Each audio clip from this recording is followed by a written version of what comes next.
Sports. We are Fox Sports. We are Fox Sports.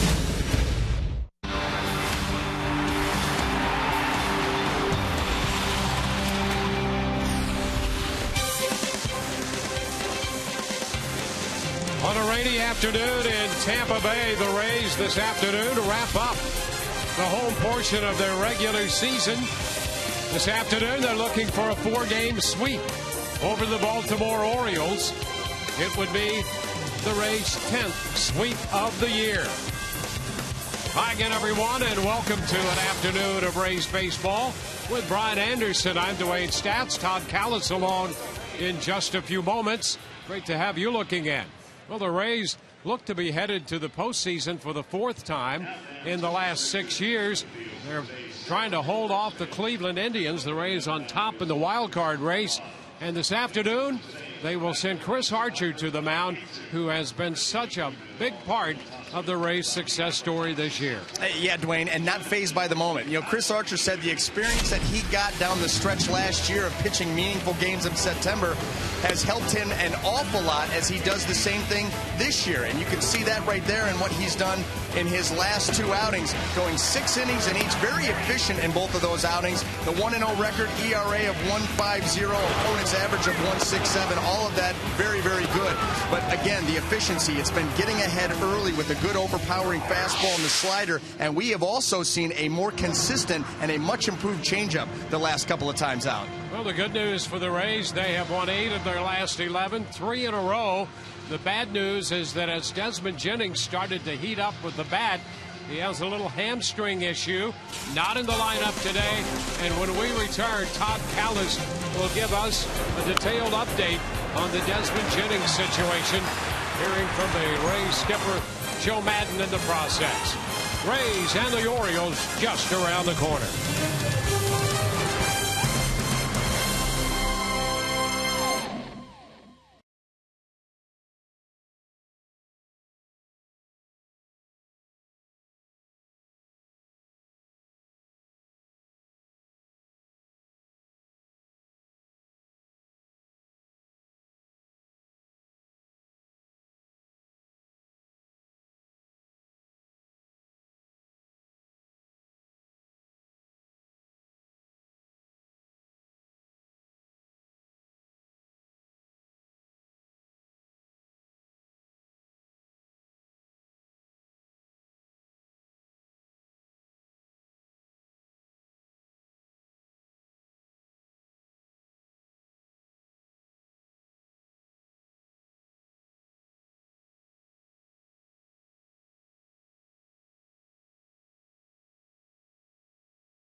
afternoon baseball, only afternoon contest on the Major League Baseball schedule today. Rays and Orioles wrap up the home schedule here at Tropicana Field.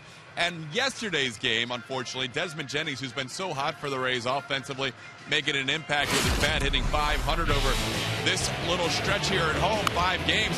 Bunting up the right side would beat out the bunt, base hit, but then 2/3 the way up the line, you can see him slow down. That left hamstring grabbing on him a little bit.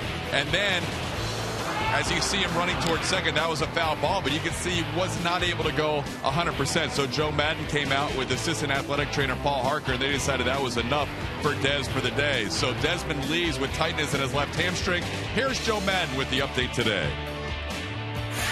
A slight hammy strain. We don't think it's anything awful. We're going to call it day to day. I don't know exactly when we'll get him back out, but again, tomorrow we're going to reevaluate, see where he's at, and then and we'll see. I asked him today, was not overtly sore or hurting at all, but nevertheless he did feel something.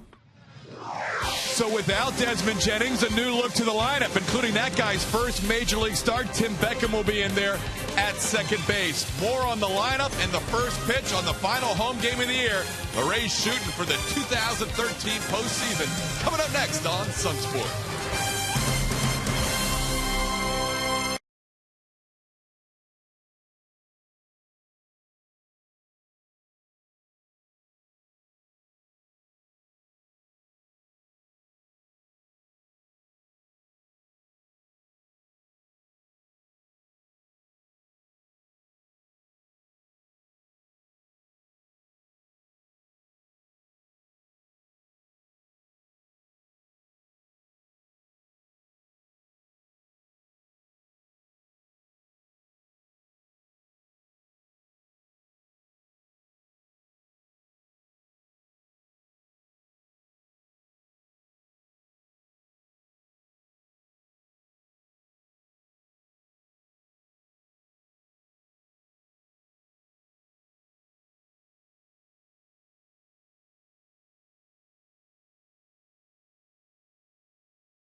A superb starting performance.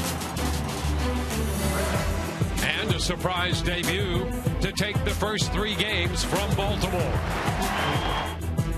Today, Joe Madden and the Rays look to sweep the Orioles out of town and close out their home schedule in style.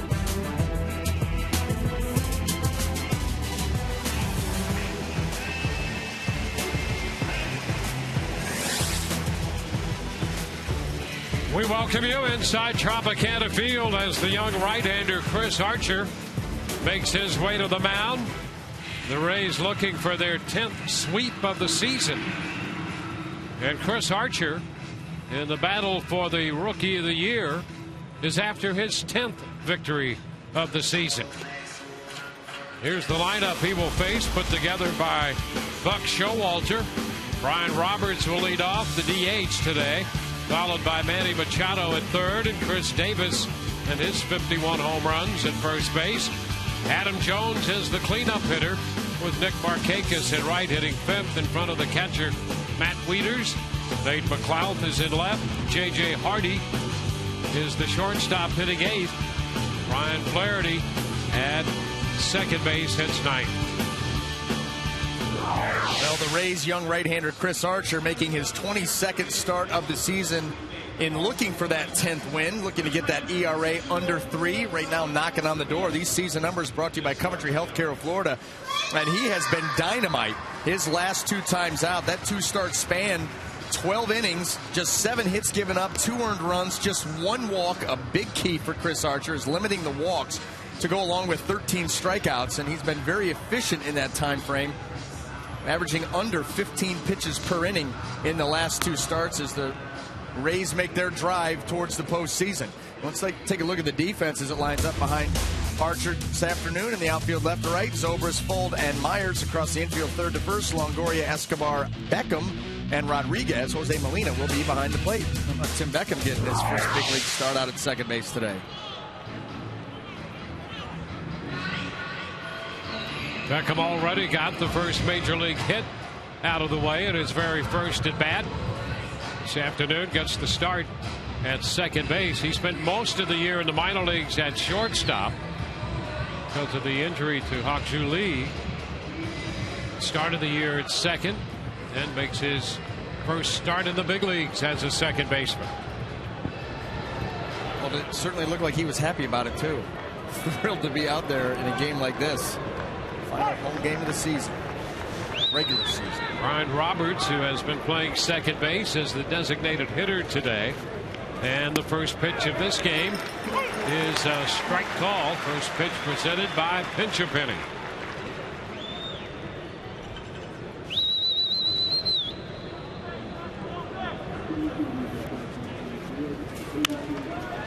Popper foul out of play. Archer quickly ahead of the leadoff man. Throwing strikes, such a big part of Archer's success story. And it's the quality strikes. We hit a little bit on that in the pregame show, but look where the first 2 pitches were. Right on the outside corner, strike 1, and then a pitch in that jams Roberts for strike 2. He's putting these pitches in great spots. Upstairs, fastball at 94. That's what's so fun about watching the Rays pitching staff go to work. They're not just strike throwers. They are, but it's the quality strikes. You can see the plan of action unfolding right before you. Tapper foul, holding the count at 1-2. Just about every guy that runs out for the Rays, repeatable delivery. When you're able to do that, you're able to throw the ball where you want to. That's what allows you to expand the zone on these hitters. A lot of credit goes to that man right there, the pitching coach, Jim Hickey. He does such a wonderful job managing the staff, creating game plans.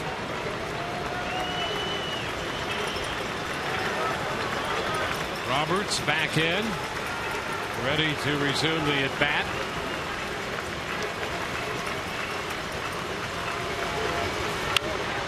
Another foul ball out of play. And this is not atypical of a Brian Roberts at bat. He will battle you foul pitches away, foiled pitches. And I think that's exactly why Buck Showalter's moved him back up to the leadoff spot. He went with Manny Machado. It did some different things the first couple of games of the series. And this offense has done nothing against the Rays pitching staff. So to shake it up, he puts Roberts up at the top. Close with a fastball, but he missed.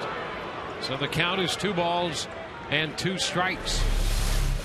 96, just going to be a little bit off the plate.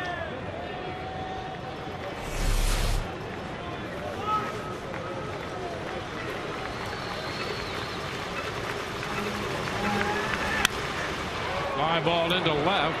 Zobrist backing toward the corner. 1 away. So Roberts is retired to get this one underway. And before Manny Machado steps in, we'll say hello to Orestes Destrada, who's in the camera well adjacent to the Rays dugout. Hey, guys. Good to be back on with you. I was talking to Joe Madden, the manager, and Tom Foley just a little bit before the game and reminded them that the last time I was here, we played 18 innings, and they both decided to tell me for me to leave right away and not come back. Well, Chinichiwa to you.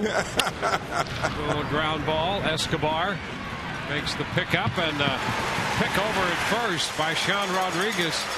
Takes care of Manny Machado. Happy to say that we are televising into Japan this wrap-up game of the series here against the Baltimore Orioles.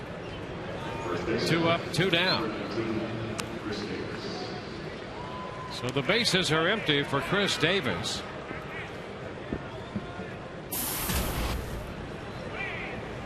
Davis, 51 home runs. He emerged last year, a breakout season, and he has topped that in grand style this year. But the Rays, after that quick start he had against the Rays in the opening series of the year, the Rays have figured something out. Well, he hurt them. A lot of mistake pitches. I mean, he hit just about everything that series, too. I mean, off speed, the fastball. But you're right. They have really changed their game plan up against Chris Davis, and it has been extremely effective. You know, the interesting thing about that, they're obviously pitching him differently, but in that series, they tried everything. Yeah.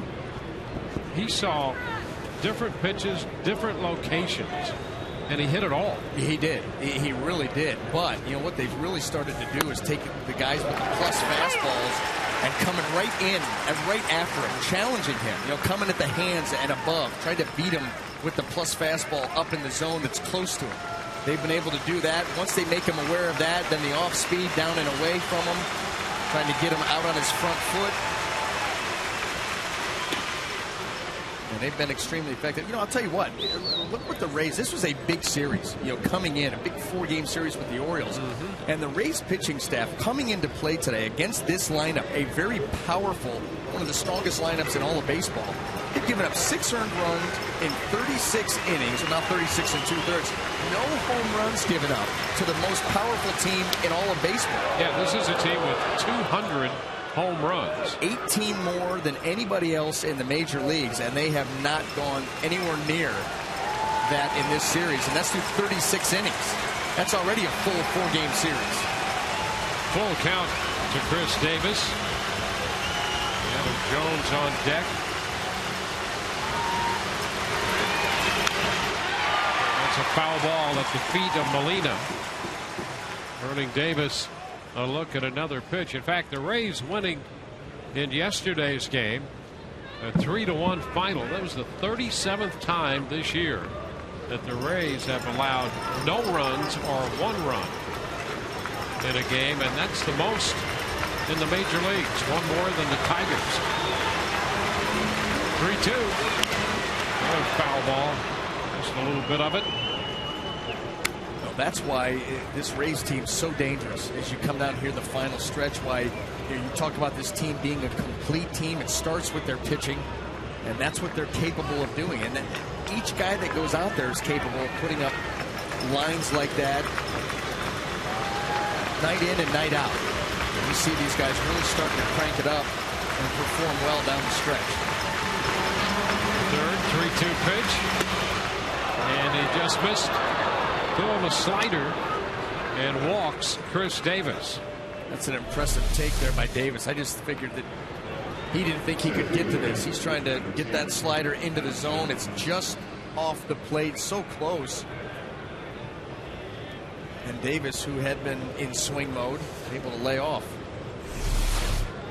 And that slider recently for Archer has been a very big strike pitch for him. Boy, he's been able to, you know, in the zone when he wants it in the zone, except for that. And then when he wants it out of the zone, when he's ahead and wants to sweep it off the plate, get someone to chase. Good of both of them. Foul ball to Adam Jones, strike 1. Yeah, but that goes to figure because the fastball command has been so good. So if you're able to command that with a slider, yeah, that's a fastball about 2/3 of the way through your delivery until you start to get that thing out in front and the fingers start to wrap over the top of that baseball. So fastball command's good. Guess what? The slider command should also be good, and that's what we're seeing.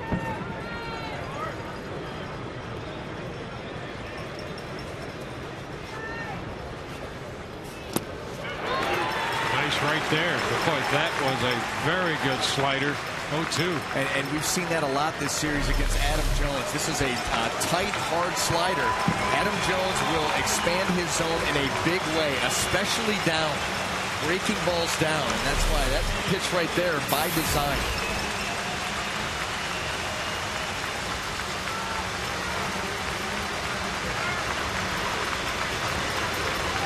Davis at first, 2 outs in the first. Swing and a miss.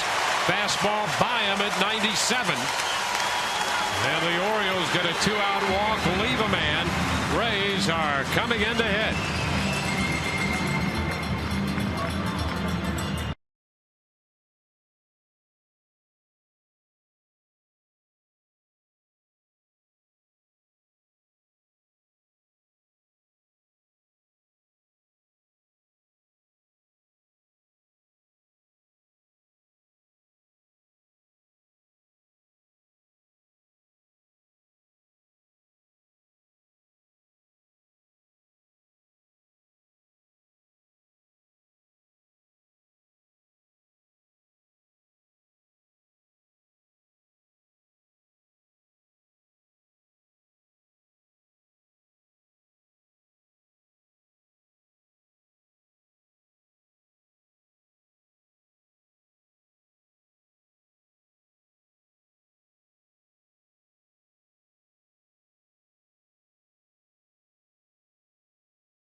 Baltimore leaving a man in the top of the inning. Take a look at Joe Maddon's lineup with Sean Rodriguez leading off today against the lefty. Rodriguez at first, then Ben Zobrist in the left. Evan Longoria in the lineup at third base. Will Myers hits cleanup. Delman Young the DH with Yunel Escobar sixth. Tim Beckham seventh. Jose Molina catches batting eighth. Sam Fold ninth in center field. Well, taking the mound this afternoon for the Baltimore Orioles is going to be left-hander Wei-Yin Chen, making his 22nd start of the season and looking to get things back on the right path. You know, his first 12 starts of the year, he was 6-3 with a 2.87. Things have gone a little bit south since then. His last 9 starts, just a 1-4 record and an ERA approaching 6. Sean Rodriguez gets the start against the lefty and hits a high foul. That's well out of play. Strike one. Wei-Yin Chen will be around the strike zone, and he's not overpowering.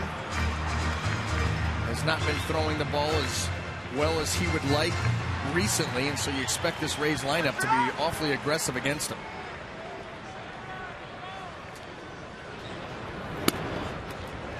Pitch is up.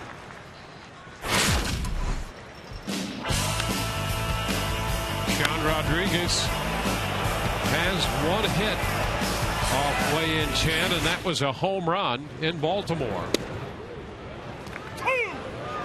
Pitch on the outside part of the plate. One of the 5 home runs collected by Sean Rodriguez. He's one of 13 overall against Chen. 2-2. Chen has given up 17 home runs. The Rays saw him in the first series of the year here at the Trop back on the 3rd of April. It's popped up, foul. Wieters and Davis after it, but it's going to be out of play. Holding the count at 2-2. Chen worked 5 2/3 against the Rays in his first start. Gave up a couple of earned runs. Had a no decision. And then a win against the Rays up in Baltimore on the 21st of August. Gave up solo home runs. And a liner foul. Mason Bourgeois hit one off him, and so did Sean Rodriguez. Well, Chen's season interrupted. He was on the disabled list for almost 2 months in between the middle of May and early July. Strained oblique.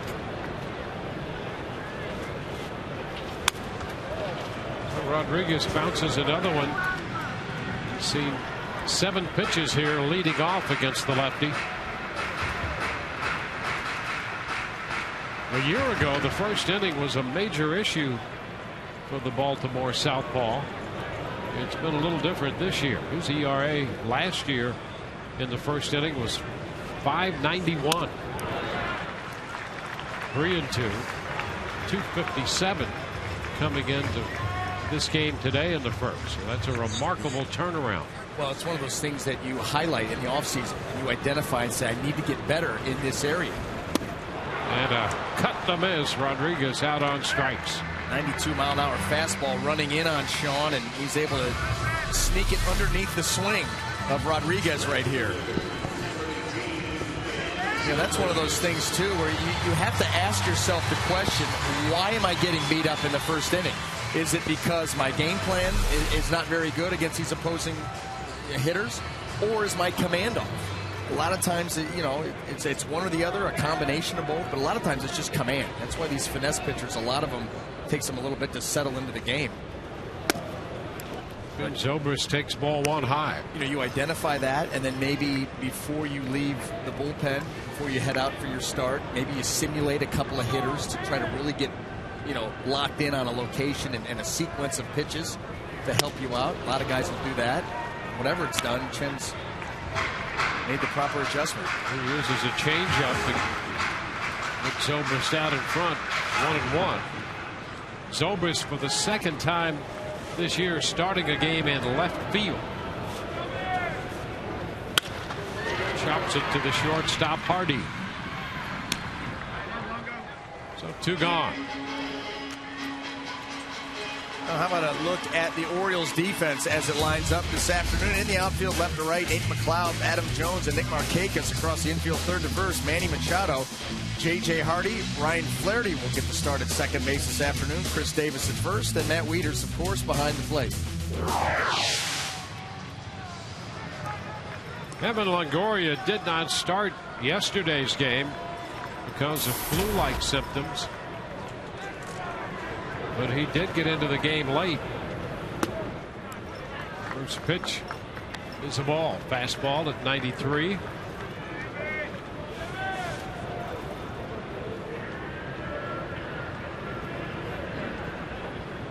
Evan with 29 home runs. The breaking ball catches the zone. 1-1. Bill Myers on deck.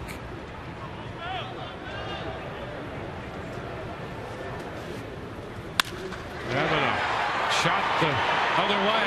Markakis back on the track making the catch. And the Rays are up and down. 1-2-3. We head into inning number 2. No score.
the second inning.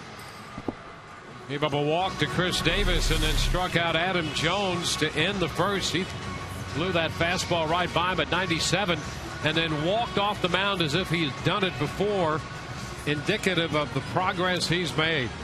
Just in the last 3 months, you can remember when he first came up how overly animated he was. And just, that would be a situation where you would probably see a little bit of that, but you can see right now the growth that he has gone through. And he has just taken it to really a new level. Maturity. He'll open the second facing Nick Markakis. And Matt Wieters and Nate McLeod.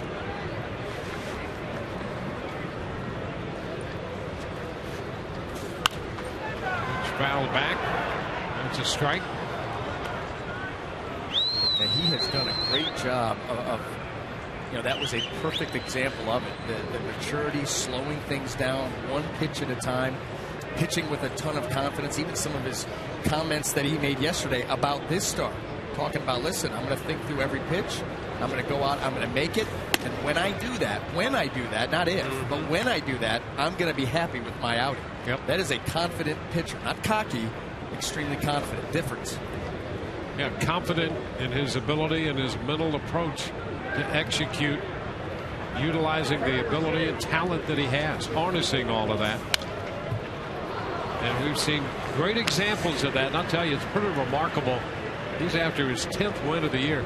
Not easy to win 10 games in the major leagues. And I don't know how they're going to pick the Rookie of the Year awards. I mean, he's right there for it. Will Myers, right there in the running. A lot of deserving candidates. That will be an interesting vote, no question. And here's the thing. Not easy to win 10, get to 10 wins in this league. Especially when you didn't pitch in the big leagues for the first 2 months of the season. That's right. His first start with the Rays was June the 1st. So you're talking about in 3.5 months he's won 9 games, looking for 10.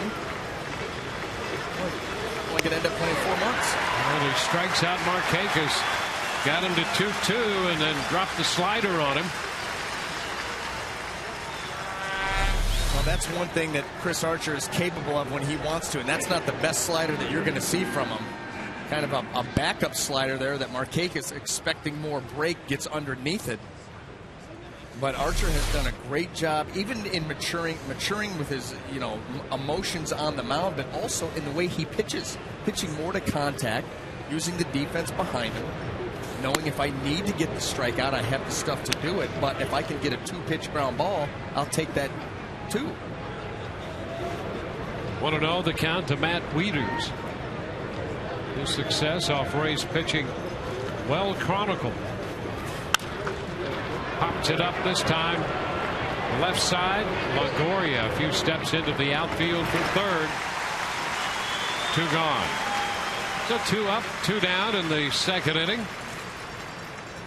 Go to RaysBaseball.com/postseason. Register for the Rays postseason ticket opportunity, where selected winners will have the chance to purchase tickets for possible postseason games.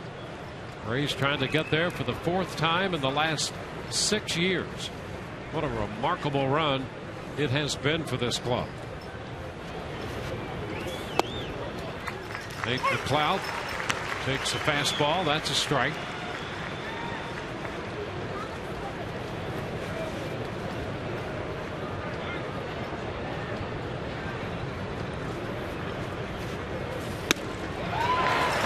Miss. A couple fastballs and the count is 2 strikes.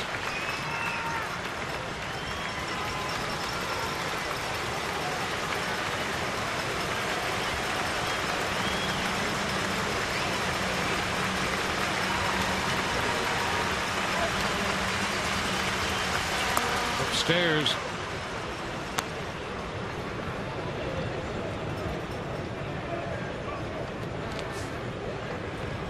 McLeod at 260, double figures in home runs with 11.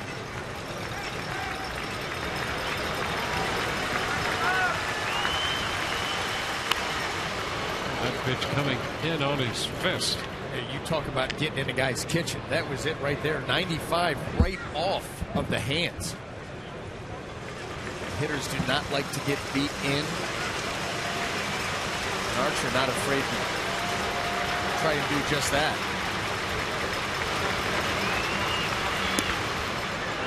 Pretty close.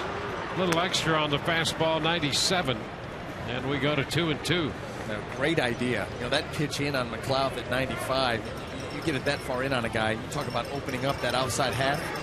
And he took his shot just off.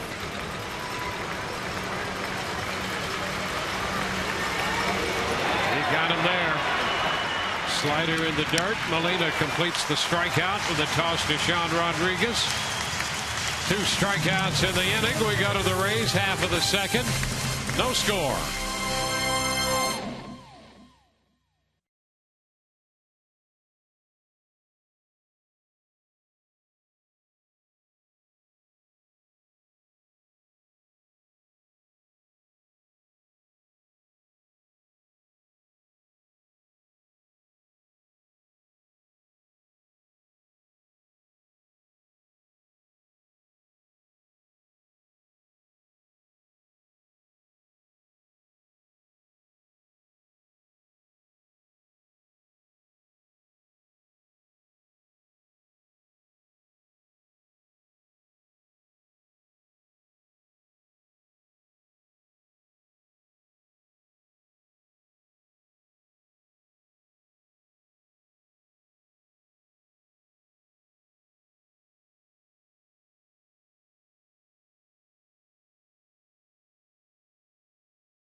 About this game, scoreless as we head to the bottom half of the second inning. Guys, that 18-inning game, those two were a big participant in Friday. What happened the next day, equally impressive. Alex Cobb going into the 9th inning, almost a complete game. And with his 2 starts last week, just moments ago, MLB has announced that Alex Cobb has won the American League Player of the Week. He joins Evan Longoria as a weekly winner for the season. First time ever in Cobb's career. And if the Rays make the postseason, guys, that Saturday game will long be remembered for what Alex did, not only to win the game, but save the bullpen that was taxed. He is one of those guys that you want to pick to pitch a big game for him. And in fact, in regard to big game, James Shields was one of the other nominees, and Alex Cobb wins the Player of the Week award. There were, as usual, a field of those, including Shields, and Cobb comes out the winner. Well, meaningful games. It didn't hurt, too. The 22 strikeouts and just 3 walks in those 16-plus innings. Dominant. That's a strike to Will Myers. The count is 1-1.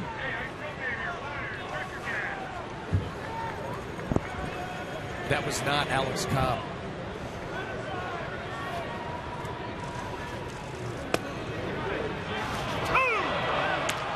Strike 1-2. I think Joe Madden telling Scott that he really enjoyed him in Star Wars, and he's his favorite actor. It's testing the strength of that rebuilt right hand. Yeah. A ball, 2 strikes. 2-2 now to Will. Here's another guy who's going to get a lot of consideration for the Rookie of the Year honor. Up the right side, it's headed foul and will slice out of play. Well, since he's come to the big leagues for the Rays, you talk about adding another element, another layer to this team offensively. The damage that he can do, how hard he hits the baseball, the power potential.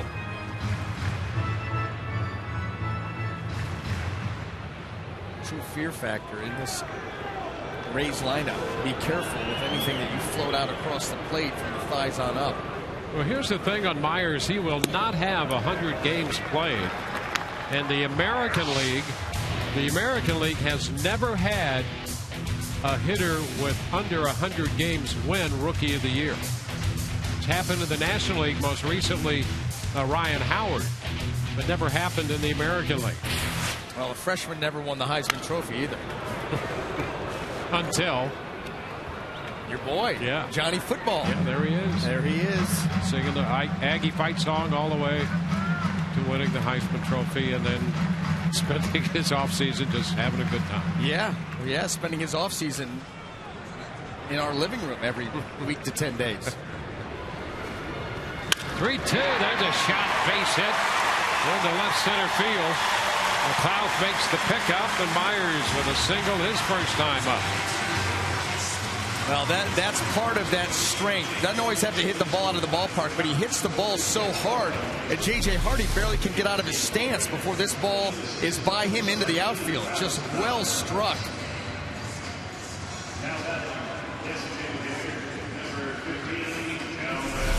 Inner half is not going to cut it. You're going to have to get it to the thirds on the corners.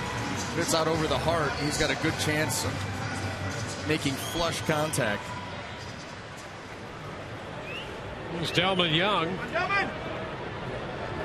Rays have their first base runner.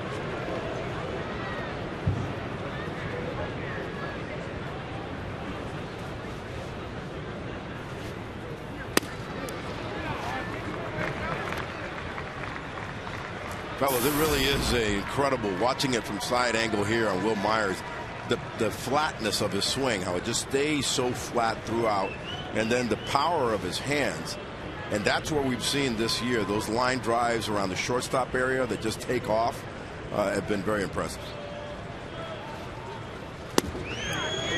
Well, the rest is, we've talked about the sound of the ball off the bat. And we hear it clearly up here. What's it like right down there? Yeah, it's impressive. I mean, I've been around hard-hitting guys. Dave Winfield obviously was one that when I first got, called up, I'd never heard anything like that in batting practice or in a game. I remember Dave Winfield hitting a line drive in a game, and it hit Tony Fernandez in the knee in deep shortstop before he had a chance to catch the ball. It's foul, out of play, almost like the ball that Myers hit past Hardy.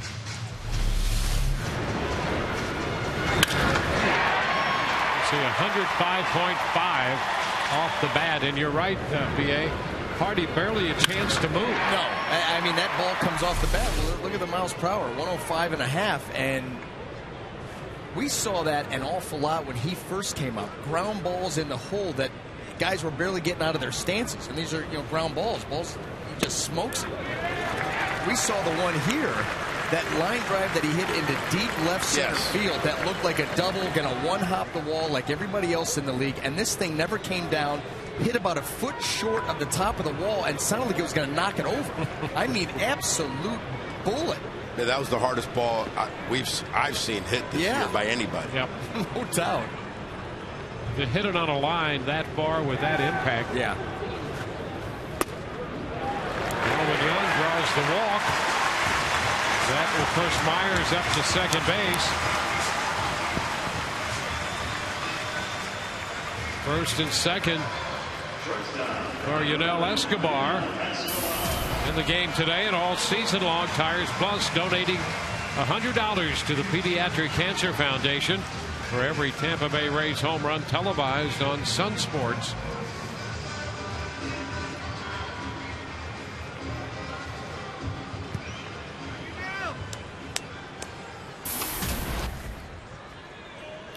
Here's Escobar.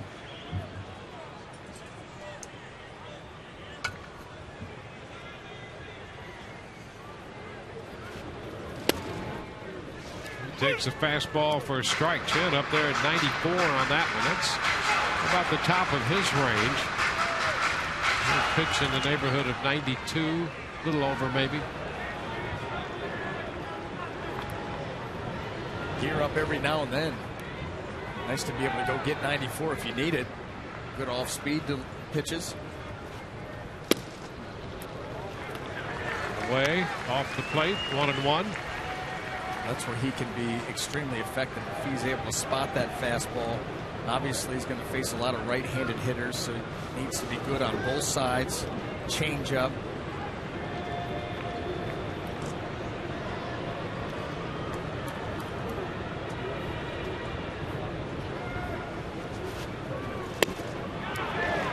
This is the zone down. It's 2-1.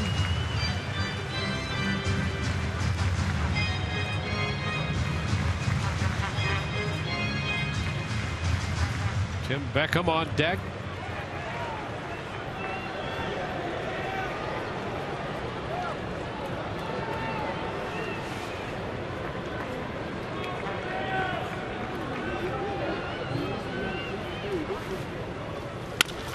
Chopper to third. Machado to second out there. That's the only one they're going to get. Myers avoided being tagged out on his way to third. And with that little delay, they could not turn the double play. Yeah, Manny Machado needed to be more decisive. The little hesitation and the double play could not be turned, and that absolutely has to happen here. Trying to bail out your pitcher who's been struggling a little bit this inning, and you see right there a little hesitation and the thought of maybe tagging Myers and going to first base. That cost him.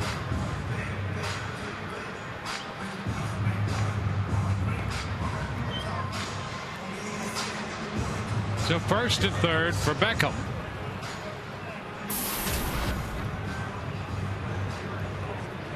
Myers at third. Escobar at first.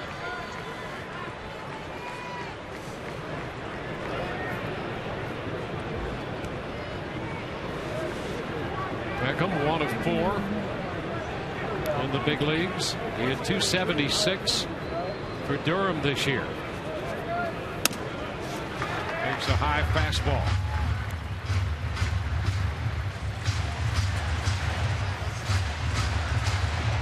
Beckham with a look at Tom Foley.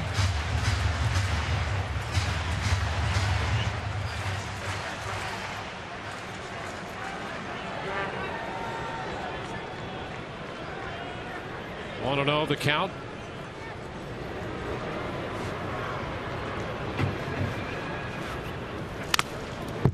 Foul ball, pretty good cut. Okay. 1-1. Beckham with that first big league hit out of the way. It came Thursday in his first at bat. A nice job taking that pitch away that way. And that was a 2-strike pitch there by Tanner Shepard's mid to upper 90s up and away, and he just found a hole on the right side. It was a very nice piece of hitting.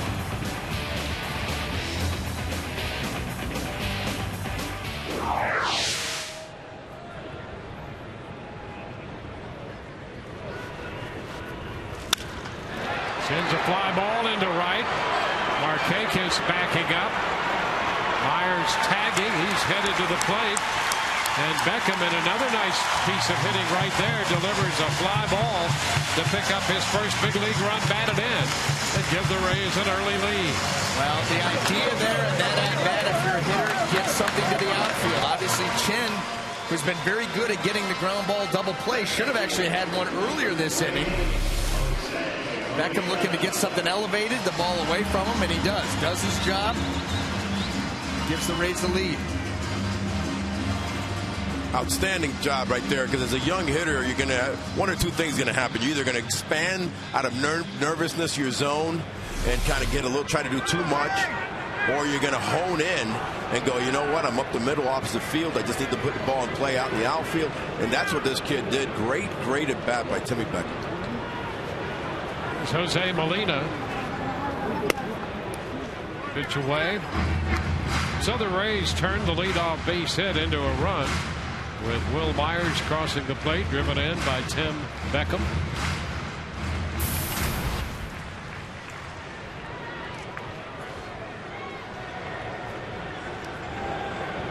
Escobar still at first.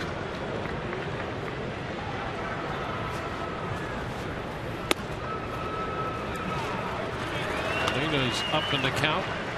2-0. Rays starting the day a half game up over Cleveland Rays in the top wild card spot. Cleveland the second spot.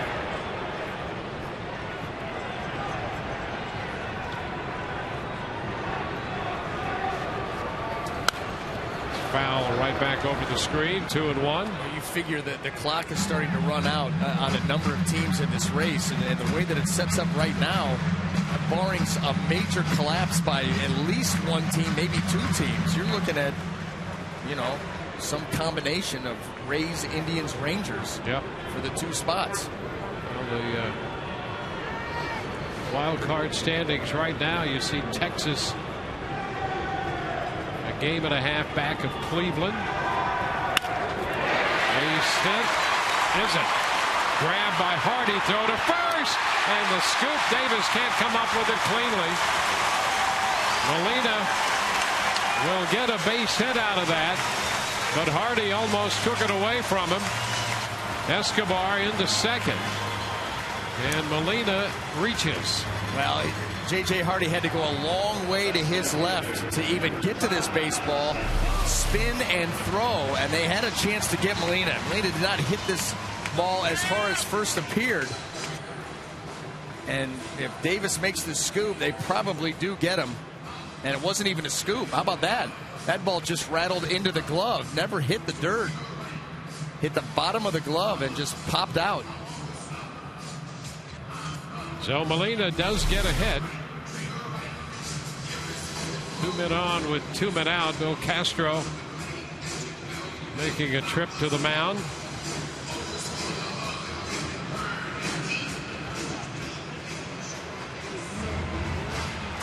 And Davis shaking his head. He knows in his mind he should have come up with that. Well, again, we talk about catching the ball in the webbing of the glove. That hit that flat panel of the first base glove, just off the the bottom 3 fingers, and it's just hard to really get a grip on a ball that hits there. That's what happened. It hit there, shot out. Hold in center field in the place of Desmond Jennings, who just as he was heating up suffered that little hamstring strain. The Rays will be careful with him going forward.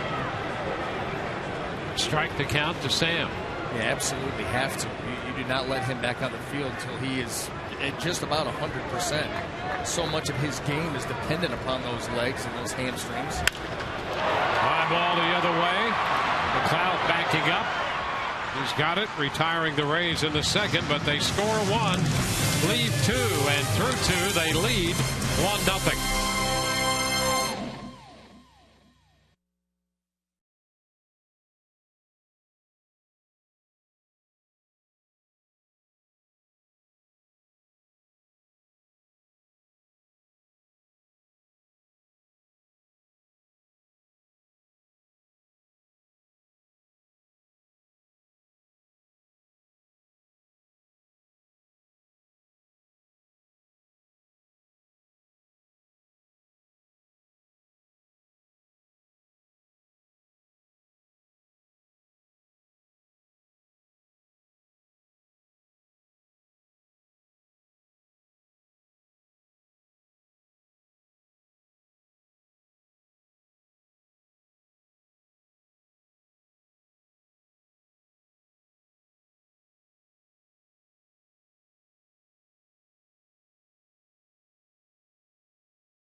Just a reminder, as you enjoy a cold one, to look forward to Miller time. later in the game today. Brought to you by Miller Lite.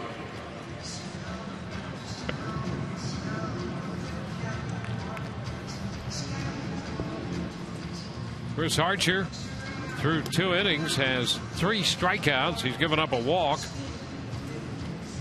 It'll be J.J. Hardy, Ryan Flaherty, and then Brian Roberts here in the 3rd inning for Baltimore. Let's check in right now with Todd Callis with a special guest. Yeah, we have Andrew Freeman with us, Executive Vice President of Baseball Operations for the Rays. Andrew, I know every month of the season is very busy. September this year, as busy as you've been in a September, considering all the situations, the 18 innings of Freddie Guzman, everything else. No question. It's played out in a pretty crazy way, but we always talk about having one eye on the present, one eye on the future. This month, with the way things have played out, we've definitely had both eyes on the present. I can hear it in your voice. Definitely taking a toll, no question. It seems to be going around the clubhouse, and I'm not immune. One of those guys who is about the present is J.J. Hardy. Chops it on 2 hops to Evan Longoria, who makes the play for the first out. Jesse Crane, when you acquired him, you weren't sure exactly when he'd be available. I know you're probably excited to see him at least in an active situation today. No question. It's one of those situations that, he was hurt at the time, obviously, and going through it, obviously Port hadn't gotten his hands on him yet. His realistic case, he thought, was around September 5th, 6th, somewhere in there. So we're only a couple weeks past that. And, these, remaining 7 games are obviously really, really important, and hopefully our season extends well beyond that. Ryan Flaherty, the batter with 1 out and nobody on. If the season does extend to it, how much are you going over day to day? Who might be on that wild card roster? And then there's another series after that. Is this something you guys look at on a daily basis? Yeah, I mean, a lot of it comes down to the end of August and who's eligible in the total applicant pool. As far as specifics, we're having a little bit of dialogue about it, but until we know the opponent, it's hard to get too much into it because it's fluid and it'll change a little bit. My guess is the last kind of 2 or 3 players would change depending on the opponent. And those opponents, obviously, are a lot of teams still in the mix, including Cleveland and Texas right there. Ken Rosenthal did a story on FoxSports.com today, which probably echoes some of your sentiments. As you probably know, Texas is 14-2 against the Astros. And Chicago is only 2-15 against Cleveland. Do you think there will ever, the AL East has a battle, do you think there will ever be a balanced schedule? It's hard. Obviously I'm very biased. But, organizationally, internally, we don't spend much time lamenting it. It doesn't do any good. We focus on, what we have in front of us and, this series here and then New York and Toronto. It just doesn't do any good, really. But, stepping out from our position, it's definitely not fair if you're looking for, definitionally fair when you have 3 second-place teams all competing for 2 spots who've all played drastically different schedules. Just right off the bat, there's definitely inequities that come along with it. But again, our focus is really on what we can control, and it's very clear to us we don't have any control over that. Ryan Flaherty chops one back to Archer for the 2nd out. Yesterday was an interesting scenario. A kid making his Major League debut who probably wasn't on the radar a few days ago until the Friday 18-inning game. That was kind of a unique situation, getting a hold of him in the Dominican Republic and starting the next day. Yeah, man, it started with Bellevue. When the game started extending, and obviously after the Texas series, Chaim Bloom calls Bellevue, who's at a bar for a French birthday party, telling him he's got a flight at 7:30 in the morning. And then when Hellickson started warming up, we said, what are we going to do? So fortunately, we were in the suite and started going through it. And once Helly got a little bit extended, started talking through what made the most sense. And we felt like Andy Romero had the most upside and a chance to really impact the game for 10 to 14 outs. Did someone see his tweet? We did, after the fact, when we were all talking about it after we saw it. And the thing that stood out to us was we were happy he was watching and paying attention. He had been told to go home and get ready for next season. And the fact that he was watching and that he cared that much, certainly helped. Andrew, we appreciate you working through the laryngitis here to give us some time. And good luck the rest of the way. It's been a fun ride so far. Thanks a lot. I appreciate it. All right, guys, back to you.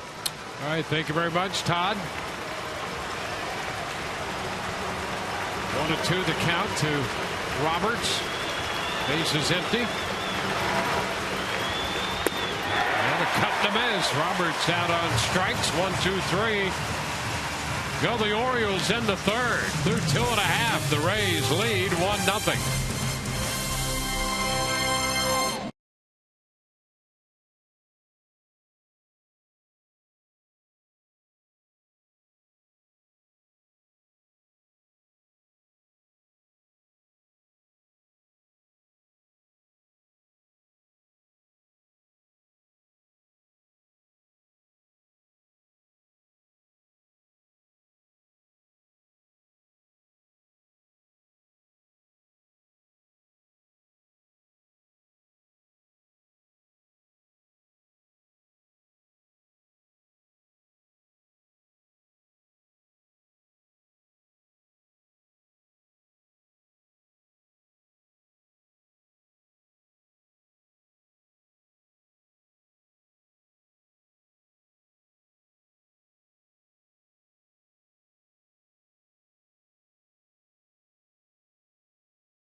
on Sun Sports, brought to you by Just for Men, Mustache and Beard. Toyota, let's go places. Tampa Bay Times, amazing stories, only in the 2013 Pulitzer Prize winning Tampa Bay Times. And by Checkers, feast on. Alex Cobb, the American League Player of the Week, just so named. Just a few moments ago, actually. And boy, did he earn that for the week ending the 22nd. 2 wins, no losses, and just 3 walks to go with 22 strikeouts in 16 1/3 innings.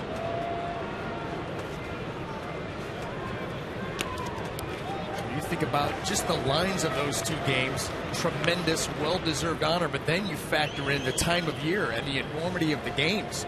You know, the Rays, you've got to remember, they've won 8 of their last 11. But before that, they were on a horrendous stretch, you know, losing 13 out of 17 and really finding their way out of the wild card race. Yep, that's where they were headed. Yep. And now they've come back. They've taken the first 3 games from Baltimore, putting a big dent in the hopes of the Orioles. The Rays reclaiming the top wild card spot in the process. Sean Rodriguez ahead in the count 3-0.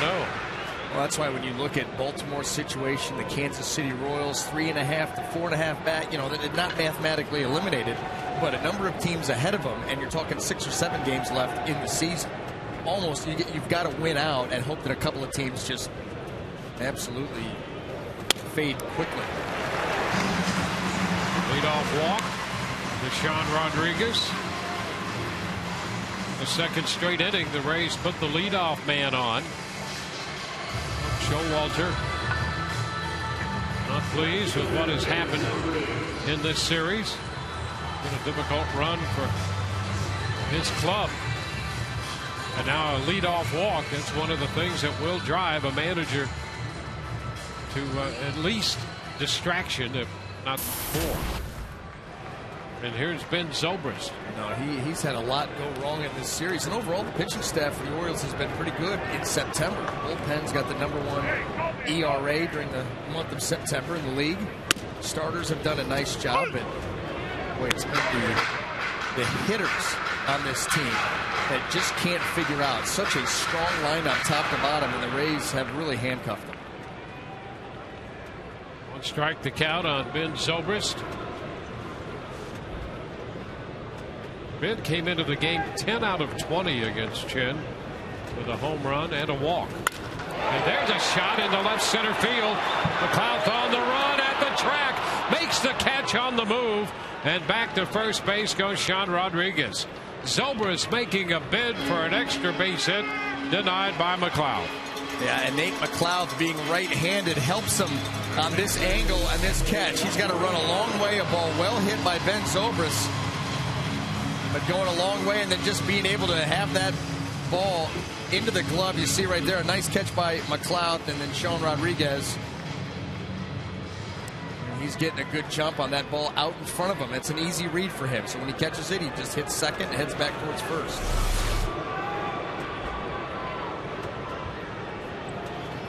There's Evan Longoria.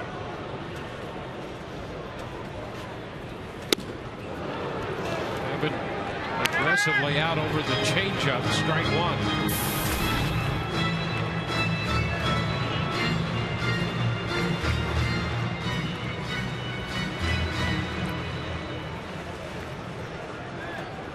Rodriguez at first.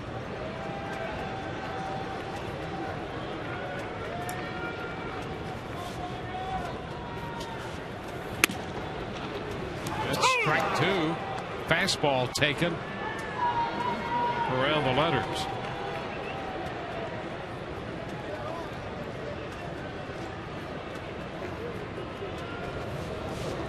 Rays with a run in the second, driven home by Tim Beckham, making his first major league start. 1 on, 1 out in the third. Pitch in on Longoria as he fouls the fastball.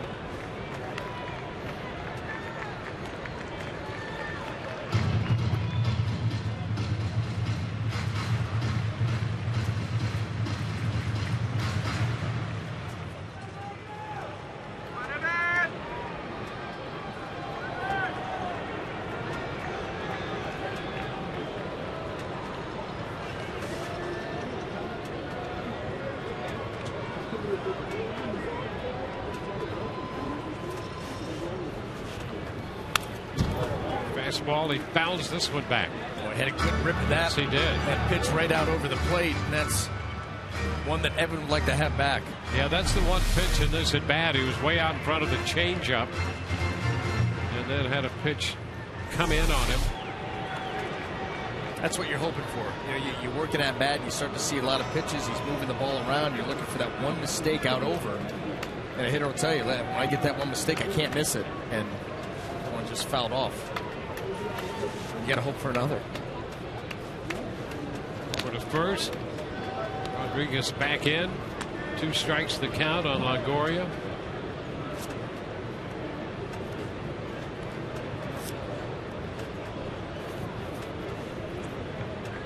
Having 2 of 11 in his career against the left-hander Wei-Yin Chen.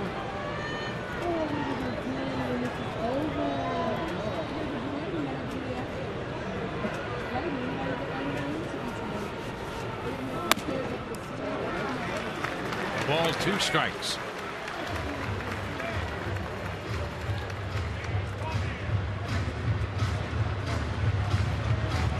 Chen, 28 years old.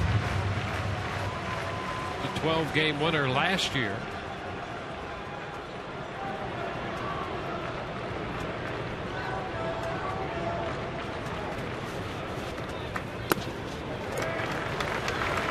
The count evens. Changeup. The Rays and the Orioles play this afternoon. Texas will play Houston tonight, and Kansas City plays in Seattle. Cleveland will play the White Sox starting tomorrow. Rays will be in New York to play the Yankees, and then on to Toronto, where they will meet the Blue Jays.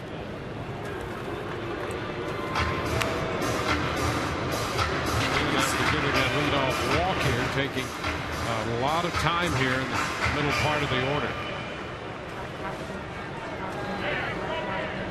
Trying to think through every pitch, you know, the move over, paying attention to Sean Rodriguez, and that's not the greatest of moves, but what Chen is banking on is if a guy's going to steal off him, he's going to go off first move. So it doesn't have to be a great move. He's just trying to get the foot up, down quick. Swing and a miss. Longoria strikes out on the fastball up. No, there was that one mistake that Evan fouled off, and then Chen is able to exploit that by making a nice pitch here. That's up in the zone and going to be very difficult for Evan to get on top of.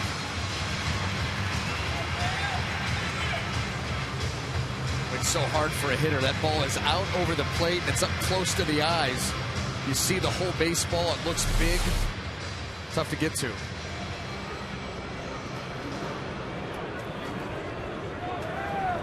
Now the hitter is Will Myers, who singled and scored in the second, batting again in the third.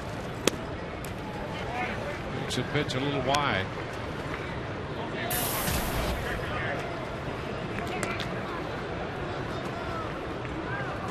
One ball, no strikes.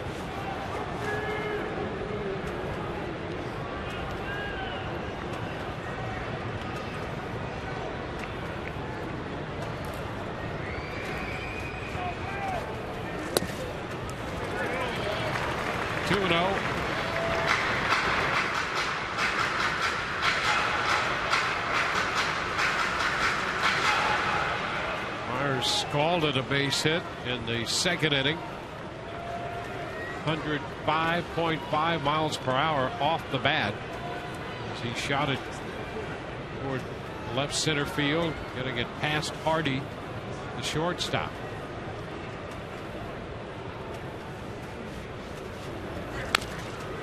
Fouls this one straight back.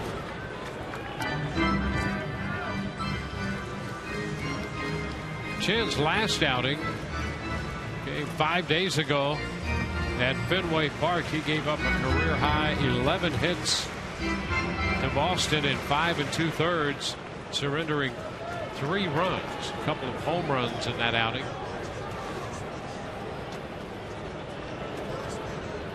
That was a pretty amazing outing to give up that many hits and be able to have an outing where you gave up just 3 earned runs. And by the way, the Orioles would go on to win that ball game. He took a no decision, but the Orioles won that game 5-3. And the main reason he was able to survive that ball game, 0 in the walk column. You had a couple walks to that, and I'm sure that those number of runs given up is going to go significantly higher. It's something that he has struggled with a little bit today with a couple already. 3-1 the count. And that's a strike. Myers thought it might have been high. But that's strike 2, and the count is full. The outer reaches of the strike zone right there. The top of the strike zone, outside corner.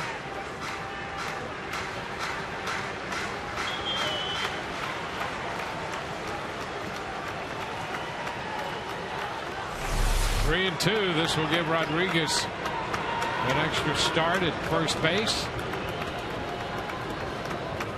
There he goes, and the pitch cut on and missed. Breaking ball, 3-2. Myers out on strikes. We're through 3. 1-0 Tampa Bay.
AT&T social media poll.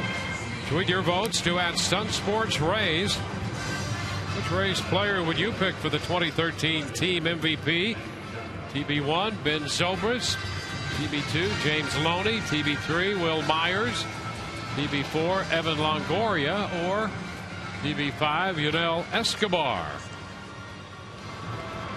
Interesting topic right there. Had a couple of good polls. We had the pitching good poll one yesterday. Yeah, that was a poll of the year. You're not going to come close to that one.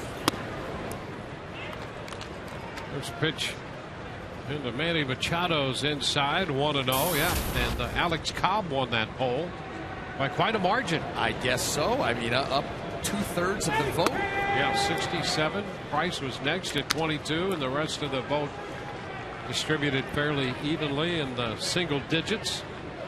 I cannot say that I disagree. No, with we're that right call. there with that. And apparently, so is Major League Baseball with the news that he's the American League Player of the Week.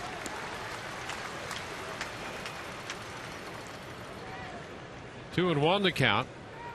I don't know if we want to skew the voting just yet for today's. I mean, that's an interesting collection right there. We probably, I've got an idea myself. Yeah, I know. Maybe we'll talk about that later. Yeah, I know who I'm going with. 2-2. Glad you do. Yeah. Yep.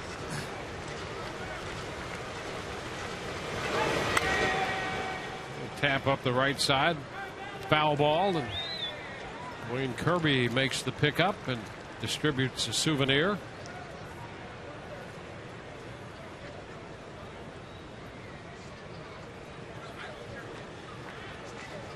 more fleet-footed outfielder with a couple of clubs, including the Cleveland Indians.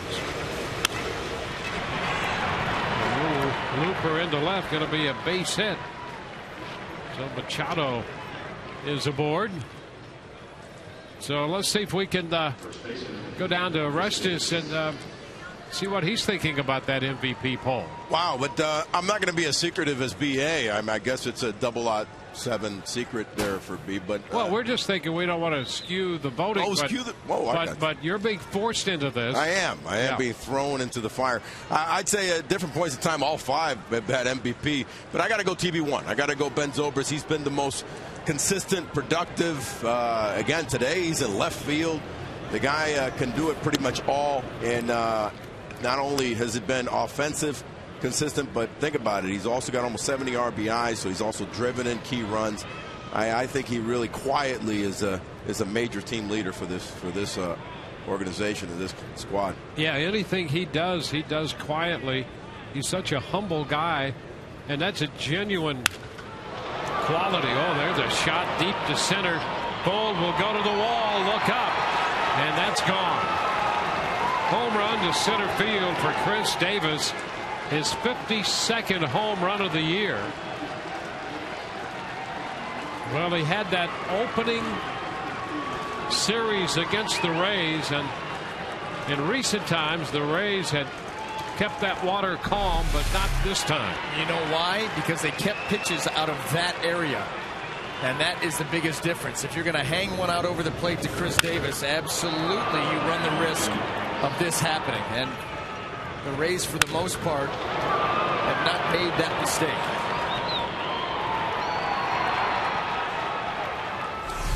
Bull running out of room in center field on the long one by Chris Davis.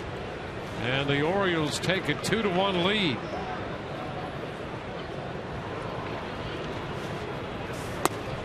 The pitch into Adam Jones inside, 1-0.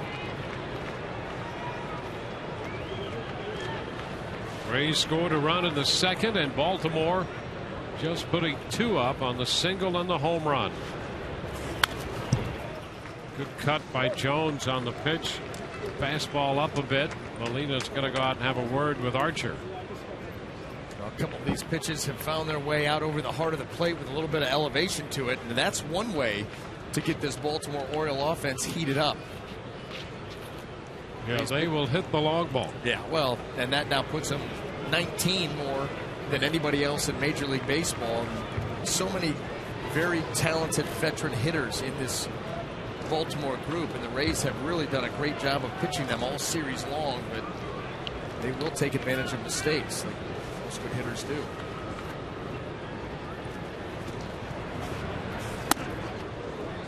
I tell you, it's had to have been a frustrating series for Baltimore. Came in here with high hopes of playing well here, crawling right back into the race, get to within a game, half a game out. The Rays pitching staff has had other thoughts.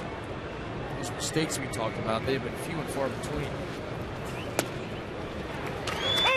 That's a strike, 2-2. Archer had not given up a home run in his last 2 starts. You go back to the 7th of September when he pitched against the Mariners. Gave up a couple of home runs in that outing. Count is full. And tagged for the home run today by Chris Davis. Justin Smoke and Kendrys Morales hit home runs off him earlier this month in Seattle. And Jones is out on strikes on a 3-2 slider. Well, second time he's shown his willingness to throw that pitch. This time 3-2 to get the hitter. Now, and Adam Jones testing his patience. He did a nice job of laying off a couple of borderline pitches, but couldn't stay patient for too long. And eventually, full count, and he swings at the worst of the bunch. Yeah, he got Markakis and McLeod on 2-2 sliders to strike them out in the second. 3-2 slider here. That ball is going to be foul off the bat of Markakis for a strike. Well, Archer throws that pitch so hard, and he creates, his hand out in front is so quick. You're talking about a hitter's hands being quick. Chris Archer, great arm speed, great hand out front, getting over top of that baseball. So he throws that slider 85, 87 miles an hour. It's hard, and the spin is so tight, difficult to pick up. A lot of times you commit. Once you start to go and realize it's too late. Pitch in on Markakis, doesn't hit it well, but he'll drop it fair inside the left field line for a base hit.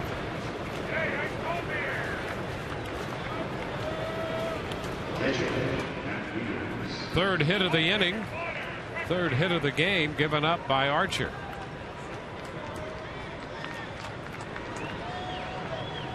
Guys, one thing about Davis and about his incredible year, and if you remember early on against us, the first 8 games, he just hammered us. It was that left center stroke that he had, and he has had it pretty much all season long. Lately, against his last 10, he only had that 1 homer, but in 1 RBI, we really corralled him. But I think a lot in this series has been a little bit of the fatigue factor and getting away from his game, which is left center, making him that Joey Votto left-handed power hitter that covers the whole field. The Rays going to have a conference on the mound. The first pitch to Wieters missing for a ball, and Jim Hickey will head up this get-together. Well, another case of Jim Hickey letting a young pitcher try to correct himself out on the mound, get back on track, get that command back where he wants it. And if he notices that it's just not happening as quick as he would like, then he's going to go ahead and step out there and give him the advice that gets him right back in line. So often we see Jim Hickey do this. Go out, talk to his pitcher, bring up maybe some keys to the delivery that he's been missing on, and all of a sudden the guy gets locked right back in.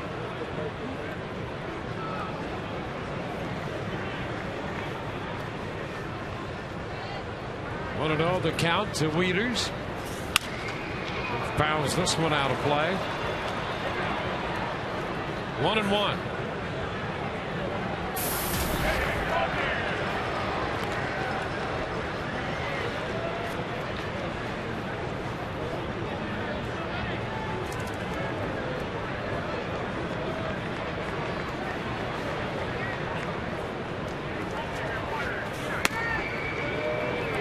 Upstairs 2-1.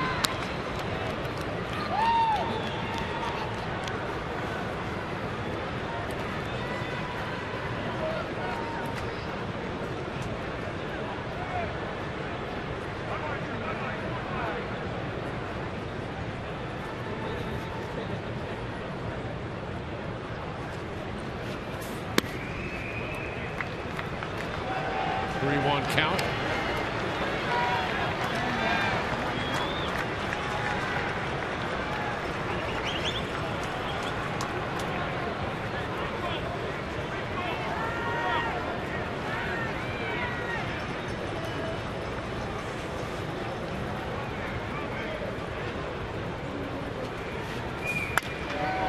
Popped up. Archer's after it. He's going to be run off that play by Longoria, who catches it for the second out. Evan's like, hey, listen, kid, I love your enthusiasm, but head back to the bump. I got this one.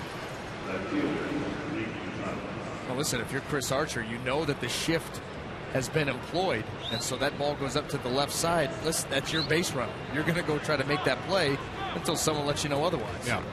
Number one, good for him for doing that. Right. Number two, good for Longoria to go. Enough. Take a nap. Yeah, take a nap. Easy. Here is Nate McLeod. Pitch is a strike. McLeod struck out his first time. One of the 5 strikeouts for Archer in this game.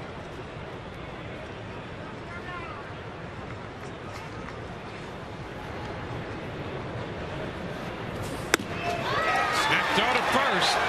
Runner back on a strike to McLeod. Molina gave Markakis a little extra excitement down there at first. You want to talk about taking away somebody's aggressiveness and keeping them close on their secondary lead. Jose Molina, we see him do that an awful lot. He sees somebody getting a big secondary, maybe not very aggressively getting back to the bag, and with a screen of McLeod, quick flip down to first. The pop foul out of play. That's why a base runner at the big league level, you feel good about getting a hit, but there is a lot you have to pay attention to. You've got to pay attention to that secondary. You want to get a good secondary lead, anticipate maybe a ball in the dirt. You can get up into scoring position, but at the same time, after you take that aggressive secondary lead, you've got to be heading back towards first if that ball is caught by the catcher. You get lazy going back, and he will pick you off.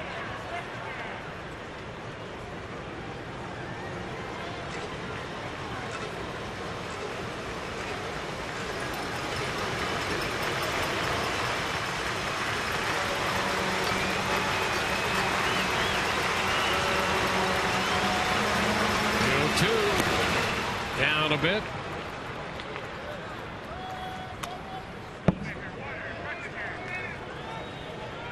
Archer surrendering a base hit to Machado, then the home run off the bat of Chris Davis.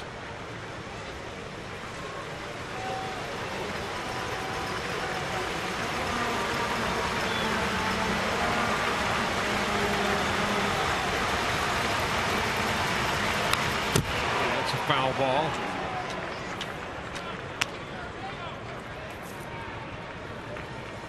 Coming into this game, Davis, Hardy, Jones, Markakis, and Wieters were a collective 0 for 19 against Archer. Markakis has a base hit in this inning, and Davis has the home run. And they're going to have to get a hit sooner or later off this guy. Odds would be in their favor. 2-2. They're too good of hitters to not have one dribble in.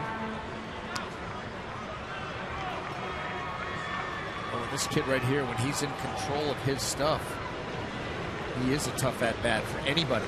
Good velocity, good slider. Haven't seen it a whole lot today, but his changeup has been coming along quite well.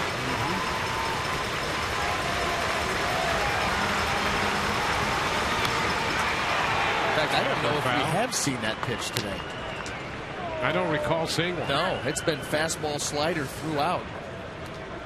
And that's really, that can become a real weapon for Chris. But like anything else, you get so used to fastball slider combination that you get that third pitch, it's improving. You're like, when do I use it? I'm not used to using it. When do I fit this in? Foul ball.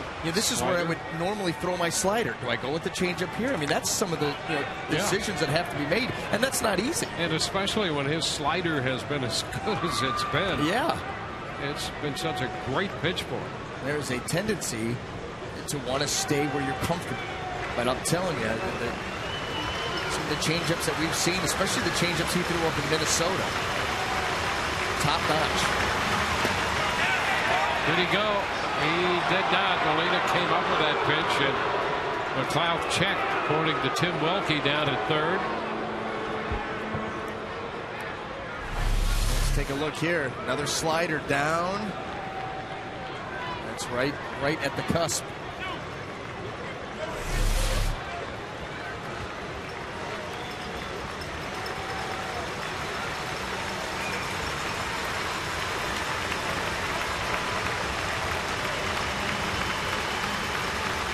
Is outside. That's going to be ball 4 and pushes Markakis into second. Gives McLeod first base. 2 on, 2 outs, 2 runs in, and the hitter is going to be J.J. Hardy. Now, you got to end this inning right here. Baltimore already taking the lead. 2 runners aboard, 2 outs. And this is where Chris has made a lot of strides this year, being able to just calm down the moment and concentrate on the task at hand. Yeah, that McLeod at bat was good for 10 pitches. So the first pitch into J.J. Hardy's a slider for a strike.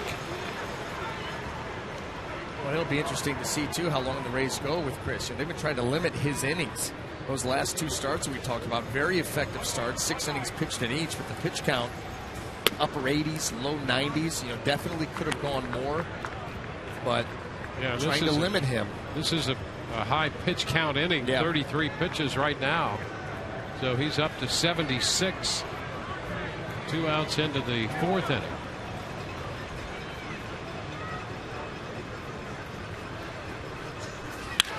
Liner into left for a base hit. Zobrist comes up with it. Here comes the throw. Cut off by Longoria as Markakis scores.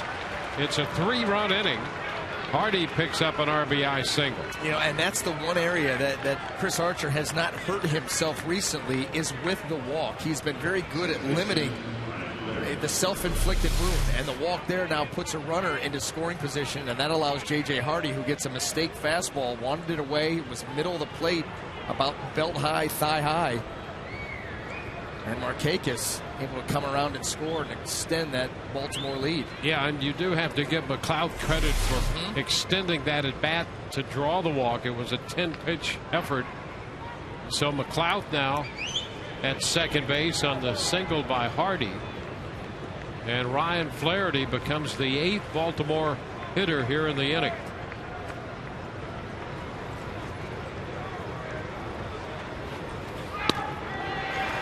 It's a strike. Oh, that was nasty. That was an unclean slider.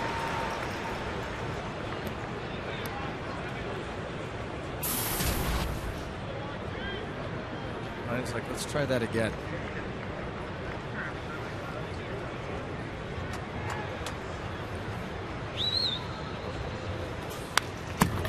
Foul back. Fastball. 2 strikes. You see a little anger on those 2 pitches by Chris Archer. A little snap dragon of a breaking ball and a good velocity, well-located fastball for strike 2.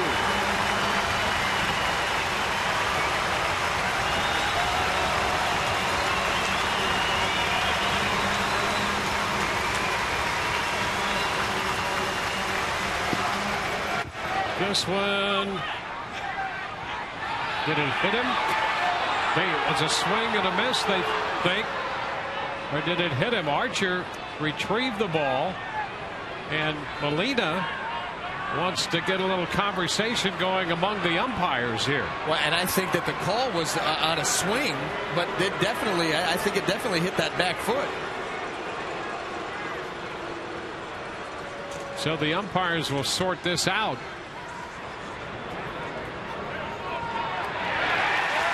And he's out. There was a swing. And so he's out of there. And now Buck Showalter wants to get involved in a conversation with Dan Bellino, the plate umpire. But on the strikeout, the inning ends. It's 3-1 Baltimore.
Here's the situation. The ball did hit Flaherty's foot, which made it a dead ball. The question is, did he swing or not?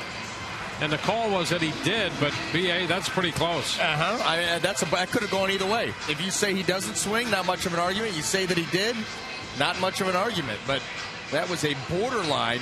And you see, but immediately Bellino called the swing. Yeah. And so then when the foot, if he calls it strike 3 on the swing, the ball hits him. It's a dead ball, and then you don't have to make the throw in that case. And Bellino got together with the other umpires just to say, did you get the swing? Here's the problem. If that's the conversation, he's already said that he swung. You can't unring the bell if you say he swung. Right. Oh, yeah. So then there's a question about whether he was hit by the pitch, and that's probably the subject of that conversation. No question. I think he had him rung on the swing, but now he's got to go make sure, because if it doesn't hit him, then they do have to throw him out. Now you would have the bases loaded and 2 outs. But everybody concurred that ball caught a heel, and video. Yeah, but the question was whether he really did swing.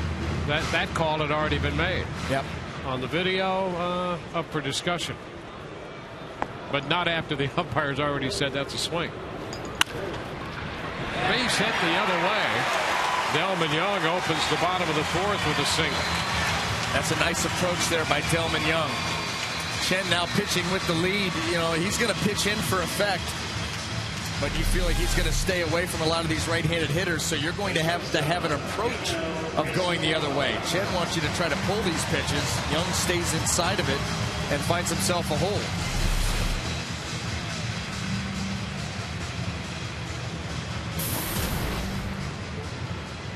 Yunel Escobar with a runner on and nobody out. The Rays, for the 3rd consecutive inning, have put the leadoff man aboard against Wei-Yin Chen.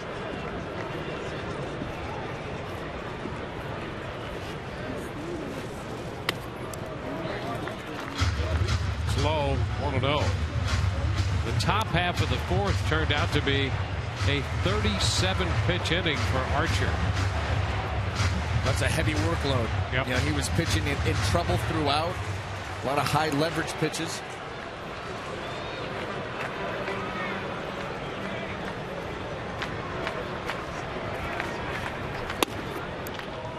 Rays down by 2. 3-1 the score. Escobar ahead in the count, 2-0.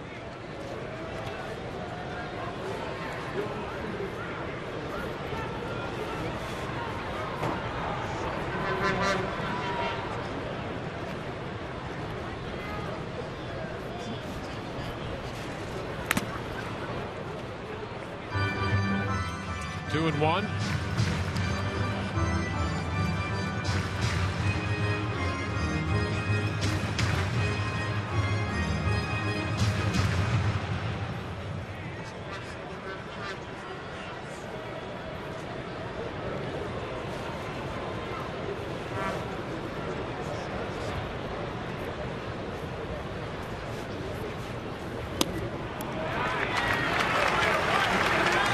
And a strike.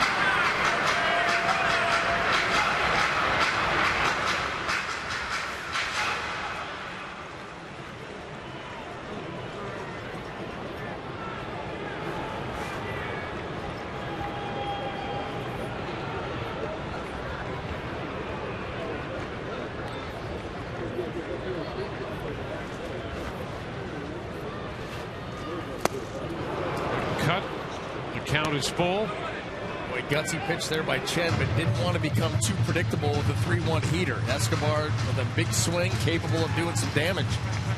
And he comes with a 3-1 breaking ball, and saw just how aggressive Yunel is.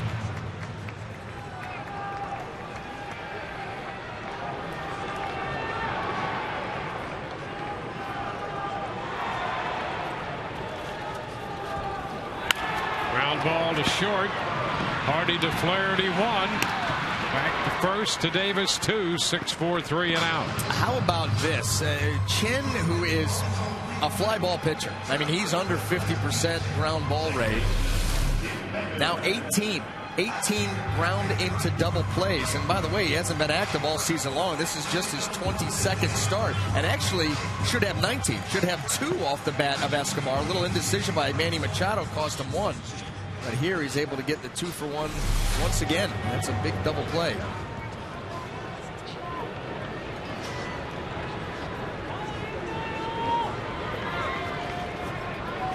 Tim Beckham takes a breaking ball. It's low. 1 ball, no strikes.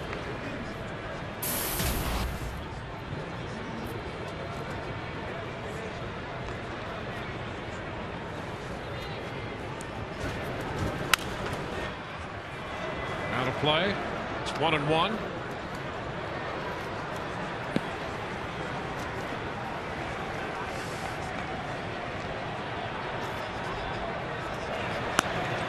Wesley Wright, the lefty. Brandon Gomes, the righty. Both busy in the Rays bullpen.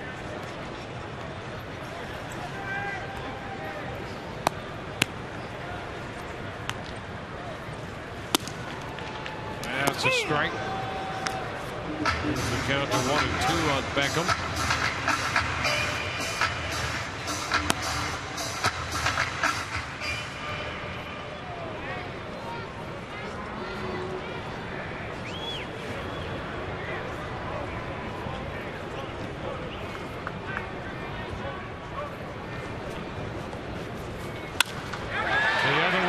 Base hit into right for Beckham. We're seeing a pretty good stroke the other way. We are, and this is the approach that the Rays are going to have to take. Think about this inning off of Chen. Delman Young stays inside the baseball, goes the other way for a base hit. Yunel Escobar tries to pull, grounds into a double play. Now Tim Beckham, stay inside the baseball, shoot it the other way. Chen wants you to try to pull these pitches. The Rays need to do what Young and Beckham did. 2-out single for Beckham. Jose Molina.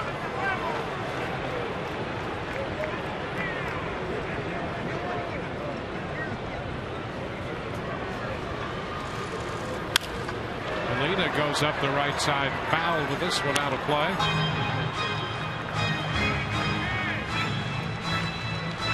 You know, you get enough guys that hurt you the other way, that'll force Chen to start pitch in more.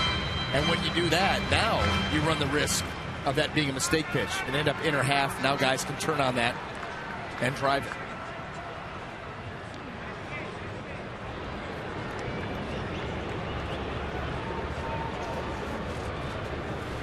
Beckham draws a toss.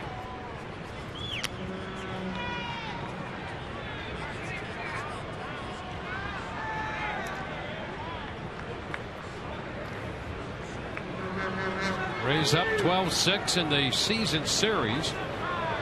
6-3 here at the Trop. The move to first. Beckham returns safely.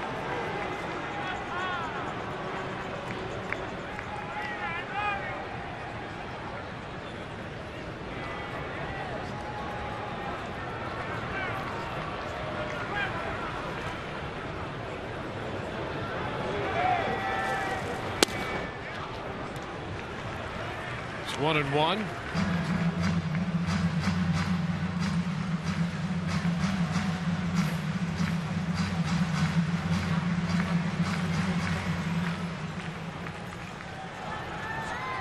Three runs, 4 hits for Baltimore. 1 run, 4 hits for the Rays. Bottom of the 4th inning. Shot lifted into left center field. Well tagged. McLeod on the run. Can't get it. Extra bases. Beckham will score on the double by Molina. 3-2 now.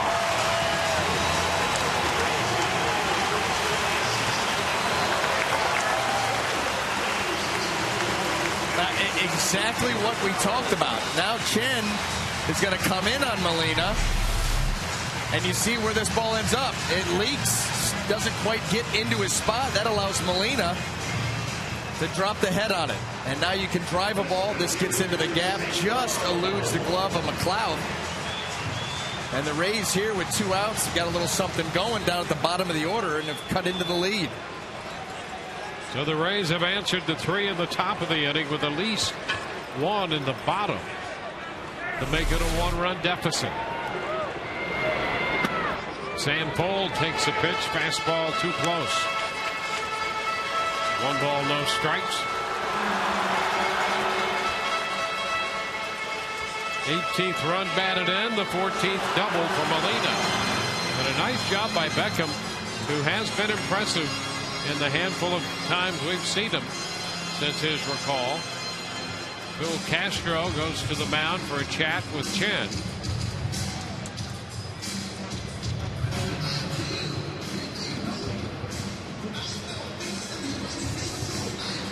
And the Orioles talk it over. Arestas, are you as impressed with Beckham as we are? Extremely. If you remember in the 18-inning game, he came in, had a couple of bats. In fact, one could have won the game with the bases loaded, and he hit a bullet one hopper to second base that could have ended the game. But everything has been nice and tight for a kid that is fresh, young, first time in the big leagues.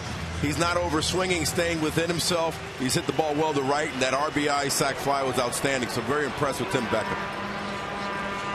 1-0 pitch to Sam Fold. 2-0.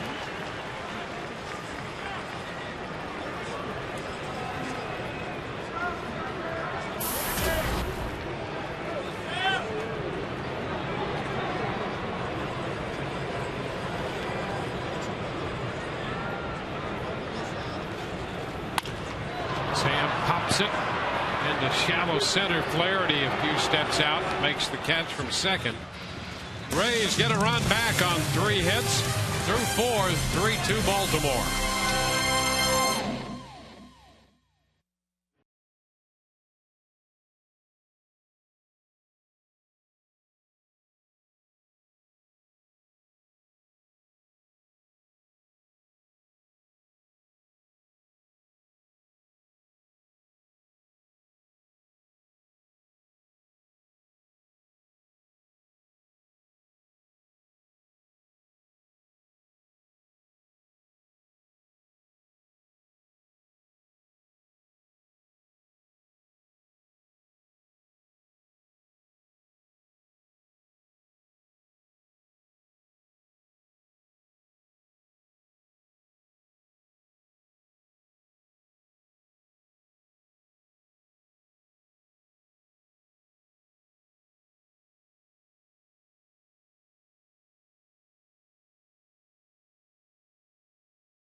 Time for the Just for Men Mustache and Beard Play Like a Champ profile.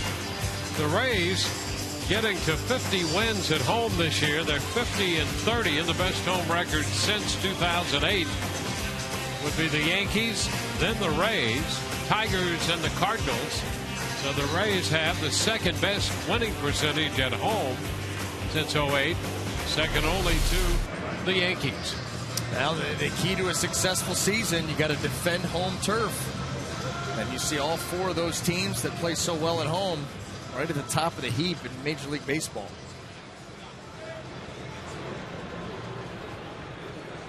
Long 4th inning for Archer. He's made 80 pitches on the day as he prepares to face Brian Roberts and begin the 5th with a strike.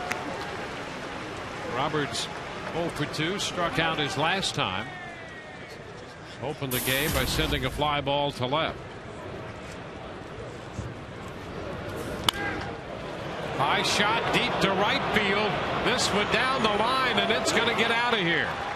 A slider, and Roberts hits his 6th home run of the year, and just like that, it's a 2-run game. Well, that good 2-out work by the Rays goes for naught. Brian Roberts, and here we talk again. Chris Archer has been fastball slider all day. And so hitters, now the 3rd time you start to get onto that. Has not thrown the changeup at all. And so the slider here, not quite where Chris wants it. Down and in on a left-handed hitter. a very dangerous place to go. So it's back to the drawing board for the Rays, again down by 2. Manny Machado taking a pitch high. Yeah, I got to ask you, how much is that shaking off your catcher and not wanting to throw the changeup, or just it not being in the arsenal for the day to begin with? You know, it could be, absolutely. I mean, who knows why? I mean, I think Chris Archer's changeup has come a long way. We talked about some of the changeups he threw in Minnesota were really good pitches that he could throw out over the plate with good arm speed, minus about 10 miles an hour off the fastball. It's exactly what you want. And, you know, you got Jose Molina back behind the plate, veteran catcher, and, you know, understands how to call a game and work a staff, understands what Baltimore hitters are trying to do. So I don't know why they have not gone to it more, or if it's a case of Archer shaking him off. This is where, you know, the veteran leadership of Molina has to step in and say, hey, listen, kid, at some point we need to throw that pitch. We need to let these guys know that it's in the arsenal, give them something else to think about, because right now they're honing in on the fastball and the slider, and they're not missing the mistakes now. 1-2 is skied out of play. Fastball the other way. It's tough to be a big league starter with 2 pitches. That's extremely tough. You've got to be so precise if you're just going to take 2 out there. And even if the third is a third pitch, at least if you're throwing it, you put the thought in that you may go to it. Just gives them something else to think about. We haven't seen any today. Well, it's a game of percentages any way you slice it. And if you've got that third pitch in play, you've just increased by a significant amount the percentages in your favor. And yeah, no, and that's if it's effective. Even if it's not effective, you know, if you throw it here, you throw it there, at least now it has to be accounted for. Right now, if I'm a Baltimore hitter, I'm not even thinking changeup. I'm up there fastball, slider. I'm now seeing them for the 3rd time, so you better be pretty good with your location. I'm going to get you.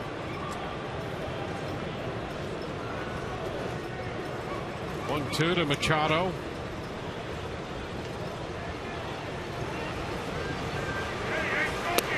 And he gets him. 1-2 slider that strikes him out. So with Chris Davis coming up, Joe Madden comes out of the dugout. He's going to call for the left-hander. So that's it for Chris Archer, who pitches 4 1/3. Time for the Metro PCS call to the bullpen.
Got our Volkswagen pitching performance for Chris Archer.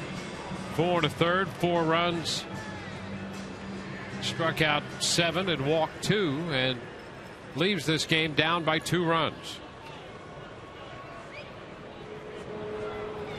Wesley Wright, the new Rays pitcher, facing Chris Davis. Ball, no strikes. Wesley Wright, 69th appearance. Covers 52 2/3, just about a strikeout per. Tough assignment here. Davis fresh off a home run to dead center field. 2-0. Wesley Wright, another nice acquisition for the Rays. In order, we thought wanted to bolster the bullpen, give it a little bit more depth, and he's performed well. He misses inside. That is ball 3. Bullpen remains busy. Alex Torres now joins Brandon Gomes down there.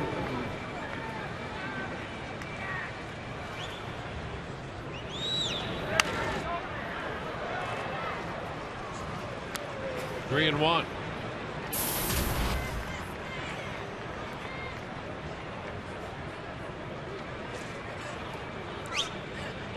Davis opened the scoring for Baltimore when he hit the home run in the 4th inning.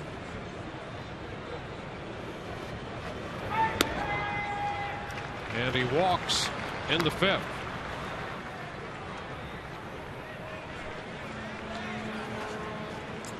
So Chris Davis walks and Joe Madden comes out to match up against Adam Jones. Metro PCS call to the bullpen coming.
Sacrifice fly in the second scored Will Myers. 2-run home run in the 4th inning for Chris Davis made it 2-1 Baltimore. J.J. Hardy singled home Nick Markakis to make it 3-1. Bottom of the 4th, it was Jose Molina's 2-base hit, chasing Tim Beckham across the plate. And then Brian Roberts opening the 5th with his 6th home run of the year, making it 4-2. Archer struck out Machado, departed. Wesley Wright came on, walked Davis. He departs. Brandon Gomes in here facing Adam Jones. Jones fouls the first pitch. Strike 1. Brandon Gomes has been throwing the ball very well. He's on for the 23rd time. Creates a difficult arm angle for right-handed hitters to deal with. You see that low 3/4 arm angle. Does a very nice job of being able to sweep that fastball to the outside corner.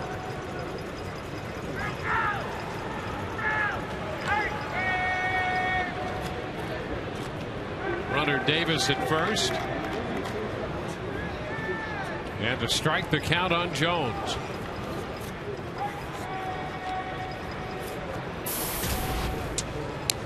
Jones 4th in the league in total bases. The Orioles have 3 of the top 10 hitters in the American League when it comes to total bases.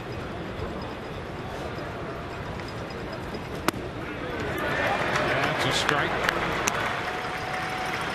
The league leader standing on first base right now, Chris Davis. Jones is fourth and Machado is eighth. How about that for a young hitter? Machado, eighth in the league in total bases. And just a baby. Yep. Just a baby in this game, and 20 years old. Swing and a miss. Jones strikes out on the split. Brandon Gomes gets his man. And now, with another left-handed hitter, Markakis due up. Madden to the mound again. Here's the strikeout pitch disappearing on Jones. One more. Metro PCS call to the bullpen.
Inning, and with this a two-run game, Joe Madden trying to keep it that way and going to the bullpen. And here's why, as we check out our Toyota trend in this series, the bullpen spectacular. How about that? Opponent's average of 0.86. Actually, it's hard to imagine they even have an ERA with an opponent's average of 0.86. They have done a tremendous job, the right time of year, and Joe Madden, that's why you see him playing these matchups. He has a lot of confidence in a lot of bodies down there. Alex Torres brought on to face Nick Markakis. Roberts opened with a home run to make it a two-run margin again. And a one-out walk to Davis, the strikeout of Jones. 2 outs, a man at first. Torres makes it lefty on lefty against Markakis.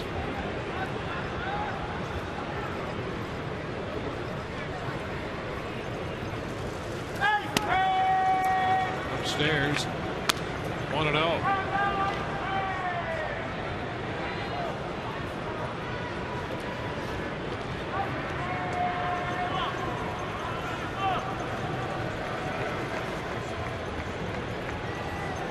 Markakis with the base hit in the fourth, 1 for 2 in this game, 3 for 15 in the series.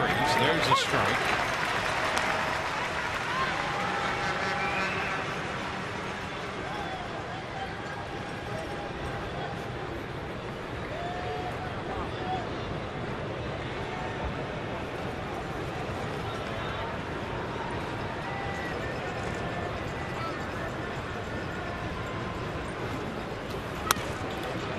Upstairs, 2-1.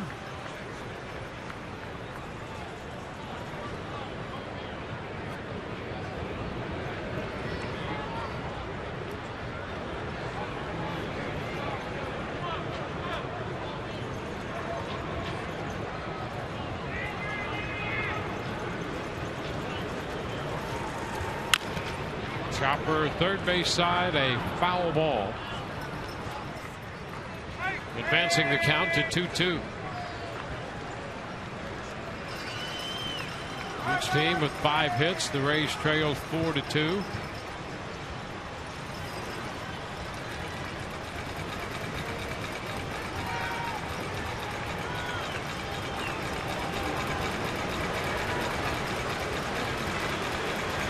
Fourth pitcher of the game, actually the fourth pitcher of the inning in the 5th.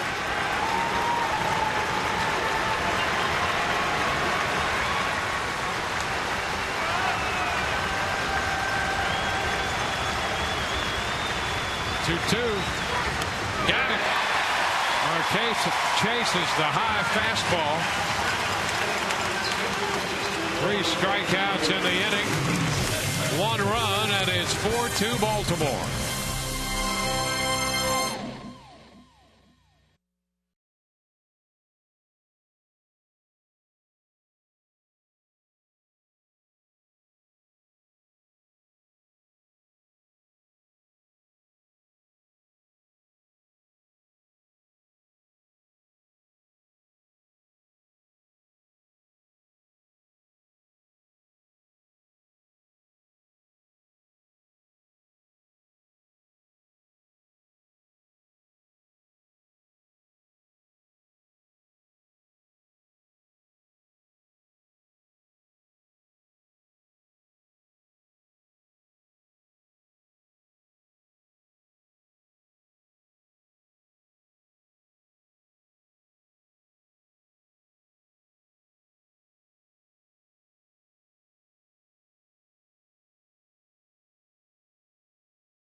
Baseball on Sun Sports, brought to you by your Gulf Coast Honda dealers. Visit your Honda dealer for great lease and finance deals on fuel-efficient Hondas. And by Coventry Healthcare, coverage so you can keep living the life you want. Go live. We've got you covered.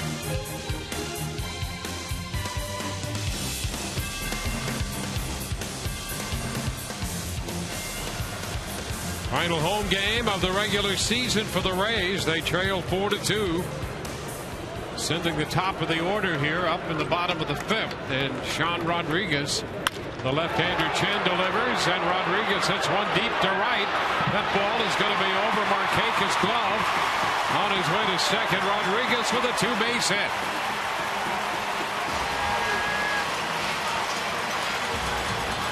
I thought Nick Marquez had a real shot at hauling that ball in.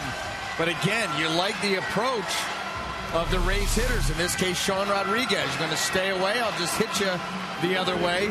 This ball had some elevation to it. So Sean Rodriguez able to juice this thing. Ball in the outer half. Juice it the other way.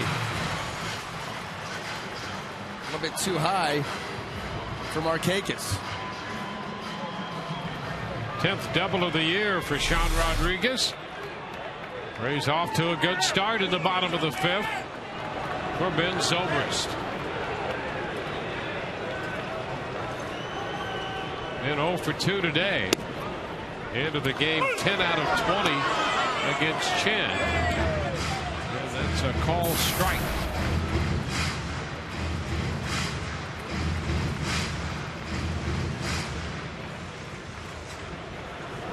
Chen just over 80 pitches.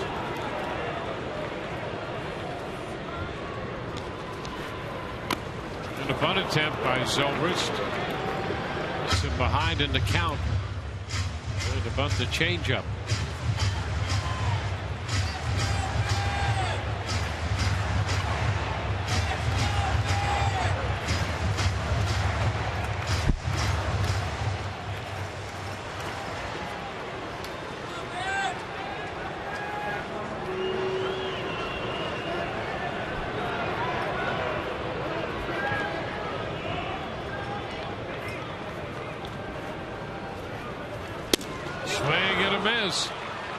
Hard stuff away, down, and Ben is out on strikes. And that is not something that you will see very often. Ben Zobrist going out of the zone like this.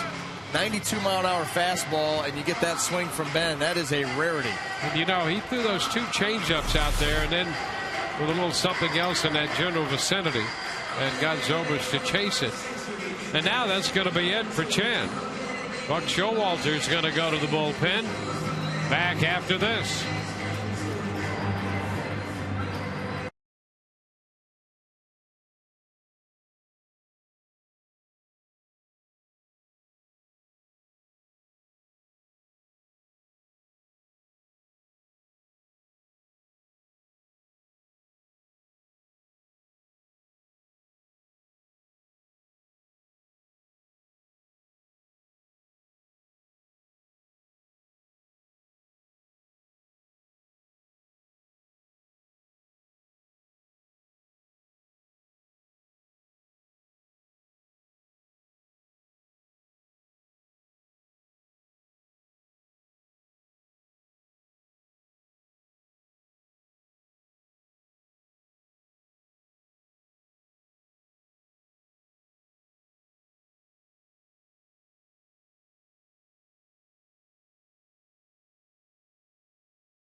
Leaves with a couple of runs on his account, and the runner at second chargeable to him. Josh Stinson, the new pitcher. Evan Longoria, the hitter. 1 ball. I'll tell you what, this has been a grind of a baseball game.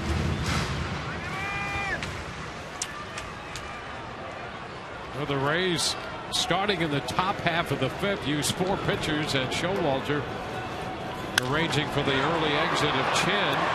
High fly ball to right. Longoria will make the catch. No attempt to advance by Rodriguez, who's still at second after the leadoff double. That is why that strikeout of Ben Zobrist was so big, because, you know, Ben all season long has such good productive at-bats.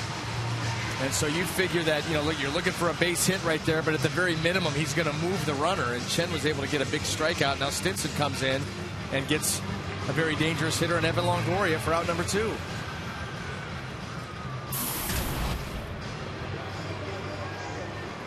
Ninth appearance for Stinson. He was in the 18-inning game, but then again, who wasn't?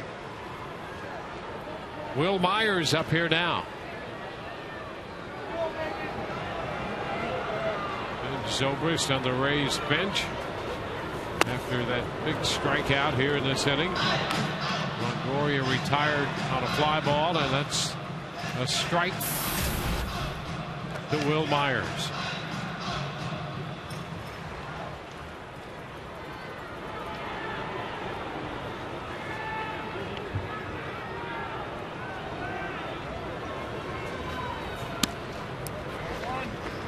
The Orioles fighting for their collective lives in the wild card race after the Rays have won the first 3. The Rays battling to stay on top with the number 1 wild card.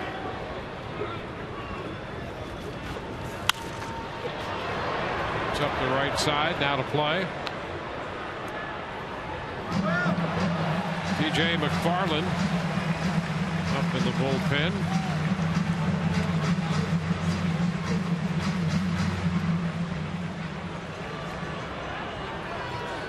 Just in case you're thinking about the Cleveland Indians, the Rays did win the season series from the Indians 4-2.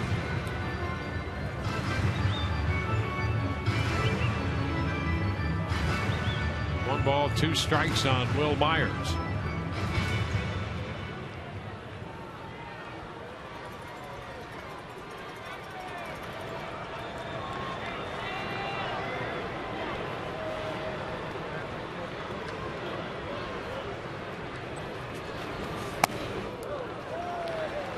Two and two.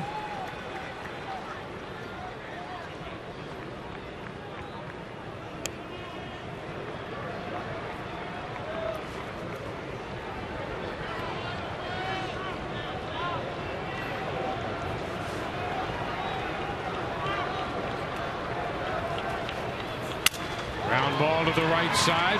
Flaherty with a pickup. And the Rays are retired in the 5th inning and waste the leadoff double. Through 5, it's 4-2 Baltimore.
For a while, Jesse Crane active in a Rays uniform, acquired July 29th from the Chicago White Sox, and looks like he's loosening up in the bullpen right now. Here are his thoughts about coming back and being active for the first time in a while.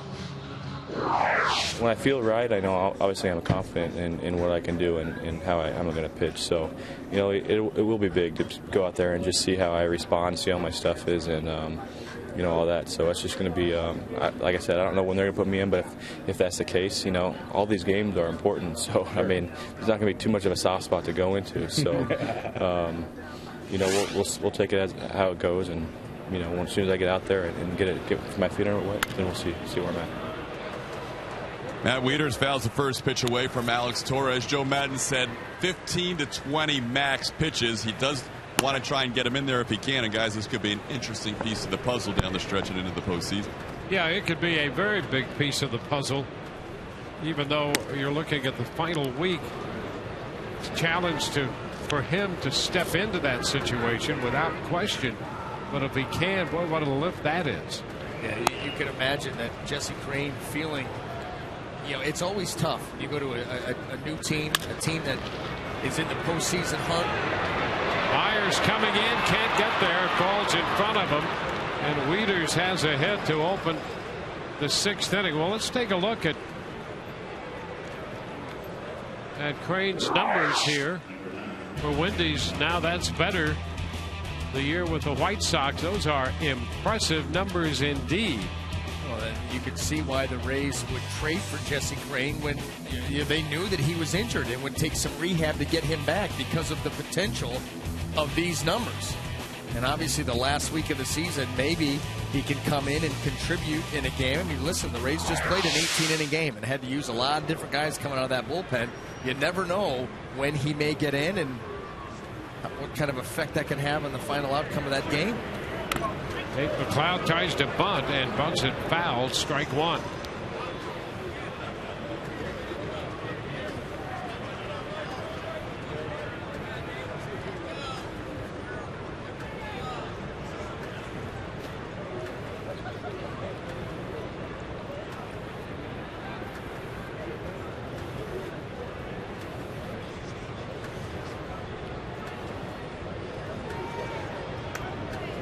Alex Torres, the fourth Rays pitcher, struck out Markakis to end the fifth. And that's a ball. 1-1. Archer 4 1/3, charged with 4 runs. Wesley Wright faced one man, walked him. Brandon Gomes struck out the man he faced, and then Torres got Markakis to end the fifth. He has opened the sixth, surrendering the base hit to right by Wieters. Ball that falls in front of Myers. Wow, showing the bunt. 2 balls and a strike.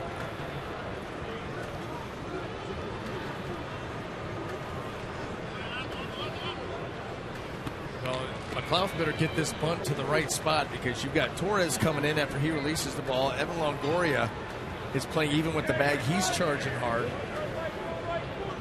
See if they even have the bunt still on. 2-1 count. And McLeod again showing bunt. Yeah, that's what's strange. Sometimes when a guy's squaring around the bunt, all of a sudden the pitcher will lose the strike zone. It's an amazing thing, but we've seen that a number of times here as the season has gone on. The games have become more important. Bunt opportunities where a pitcher will throw 4 straight out of the zone. Just trying to give you an out.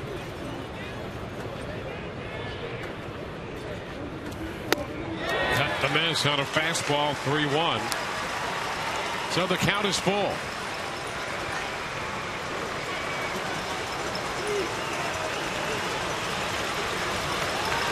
Third straight inning that Baltimore's put the leadoff hitter on. They've scored in the other 2. Leadoff hit in the 5th was the home run by Roberts. Into short left, closing. Zobrist makes the catch. Throw back to first, making a play on Wieters, who beats the throw back in. Tell you what, that play was a lot closer than Buck Showalter and Matt Wieters would have liked. Ben Zobrist, no hesitation, and Wieters was not that far. He was about halfway, but Ben just comes right up gunning. You know, it's great thinking for Zobrist, who already had a full head of steam in the right direction. So you can play everywhere. This is his second start in left field this year. Well, yeah, listen, that's just baseball instincts. You know, the Rays' most valuable player out there in left field coming in to make that play and fire across. Try to get the double play. Why not? There's a strike to J.J. Hardy. Yeah, we never really got a chance to vote after we talked about that earlier. That's pretty much our thinking. What are you talking about? He just gave it away right now. He gave the secret away. Just talking nice, Ben Zobrist take a shot. Fly ball to left. Zobrist coming in, then makes this catch. You showed your hand. Listen, I want to go back to the tape because I said nothing. You said Rays MVP. The Rays MVP I said nothing. in left field, making a great play. The Rays, yes. Let's say, you know what? Then play the tape back. I want to see the tape. I think you need to open up a Twitter account and just go ahead and retract it. That's not happening. There you go. That's the poll question right there. Who would be the team MVP this year? I'll let you know what I think at a later time. Pay no attention to that man behind the curtain or what he may or may not have said. Brian Flaherty, a cut and a miss. Strike one.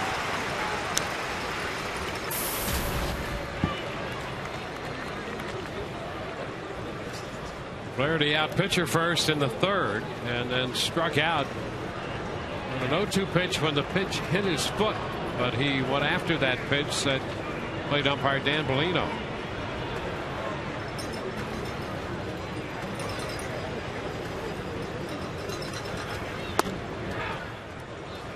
One and one.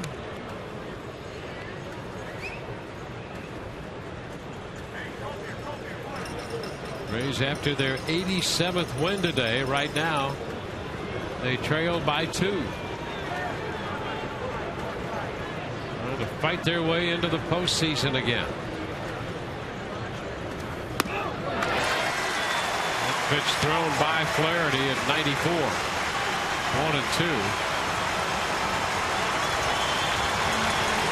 Flaherty was a Rule 5 pick a couple of years ago. He spent last year with the Orioles.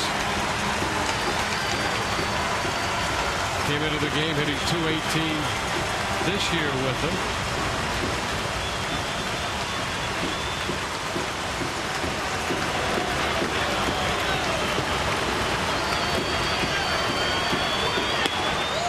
Torres misses wide.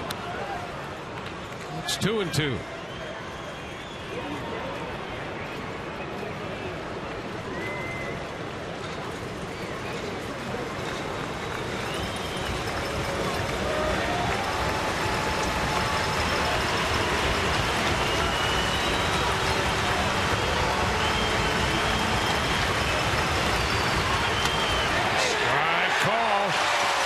Caught looking. No runs a hit. Leadoff man left on base. 4-2 Baltimore, middle of the 6th.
For the Rays, place your reservations for 2014 ticket plans. Establish seniority today and be in line for priority upgrades and exclusive benefits, including the opportunity to purchase 2013 postseason ticket packages. Call 888-FAN-RAYS or visit RaysBaseball.com.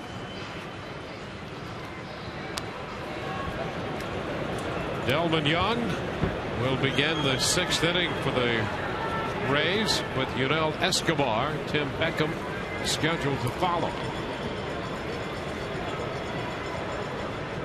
Josh Stinson in relief of the starter Wei-Yin Chen. Young has walked and singled.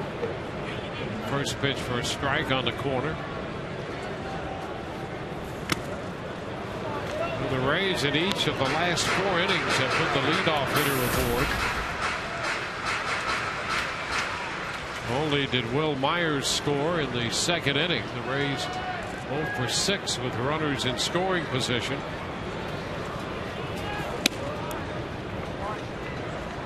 Delman Young, the count's 1-2.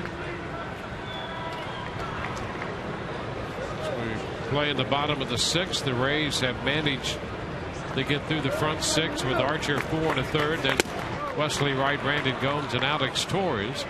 Delman Young out on strikes.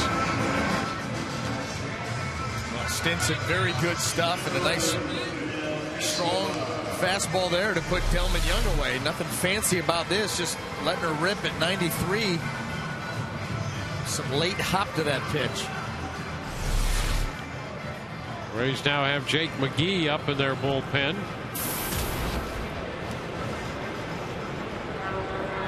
There's Escobar. Fly ball to right. Markakis settles under it. Just short of the warning track. 2 outs. Jake McGee.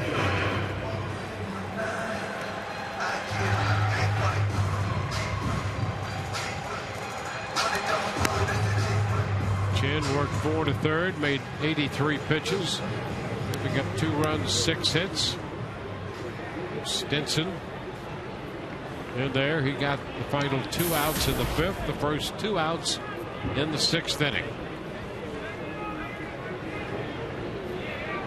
Beckham has driven in a run and has scored a run. Tim Beckham officially 1 of 1. Takes ball 1 on a fastball.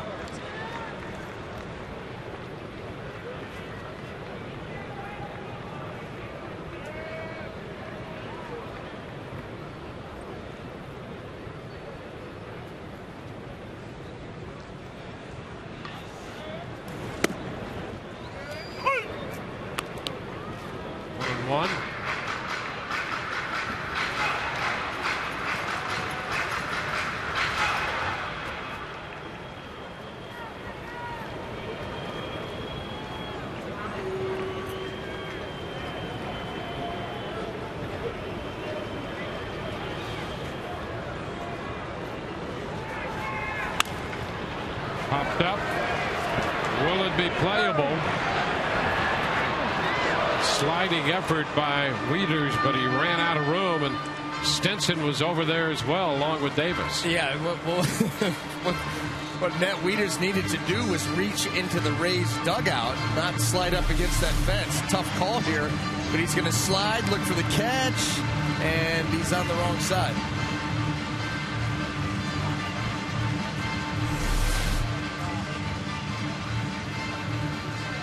Looked good. Wasn't getting a whole lot of help, was he? No, not from that. Not a whole lot of people. Just step back, and they're not even saying where it is, or you're close, or be careful. Nothing. 'Tis the season. Oh yeah.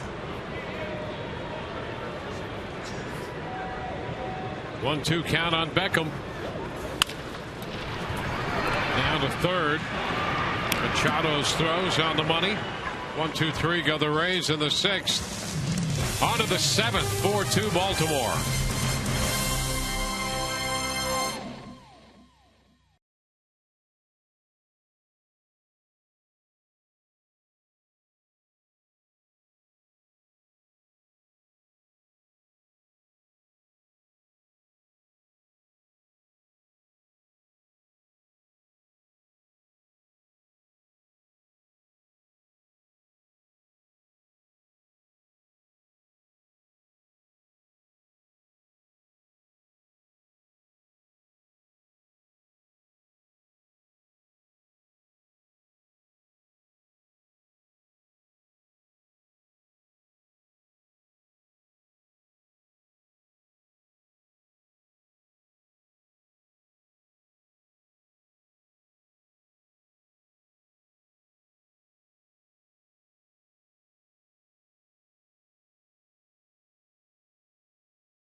After all of that, the front six complete. 4-2 Baltimore. Chris Davis with a 2-run home run in the 4th inning. And the Rays have an RBI from Tim Beckham. One from Jose Molina. And on to the 7th inning we go here this afternoon. It's been raining off and on outside, but nice and comfortable here inside the Trop. The perfect day to come out to a baseball game indoors. No question about it. And Jake McGee enters this game. 69th appearance for McGee. A powerful lefty, 73 strikeouts, 59 2/3 innings. Joe Madden continuing to play this matchup game, hoping for a couple of more zeros out of the Rays bullpen, and somehow, some way, the Rays offense can come to life. Jake will face the top of the order. Roberts homered in the 5th. It's right-handed now against the lefty and fouls that mid-90s fastball out of play. Buck Showalter, after really an offensive effort the first 3 games of this series, he takes Brian Roberts out of that 9-hole, puts him up in the leadoff spot, hoping for a spark. He's had a number of good at-bats during this series, and that's exactly what he's provided up there.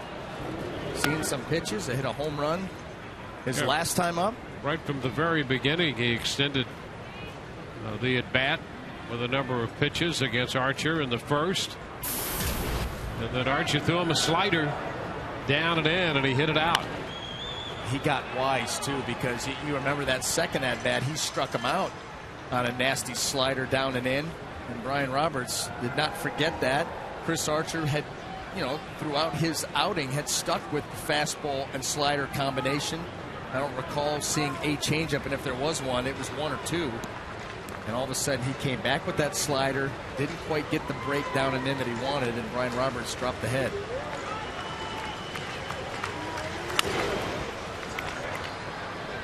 Down still, a ball, 2 strikes.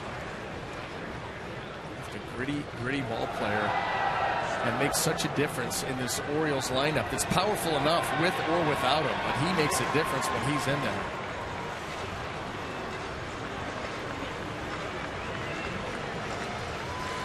One-two, fouled away again by Roberts, holding the count right where it is. And he's one of those guys, too, a very good base runner. Doesn't steal quite as much as he used to, but he is an annoyance out on the base paths, and he will do anything he can to try to get into your head. 1-2, towering fly ball to short left. Ben Zobrist is right there. 1 out in the 7th inning. 8th birthday. There you go.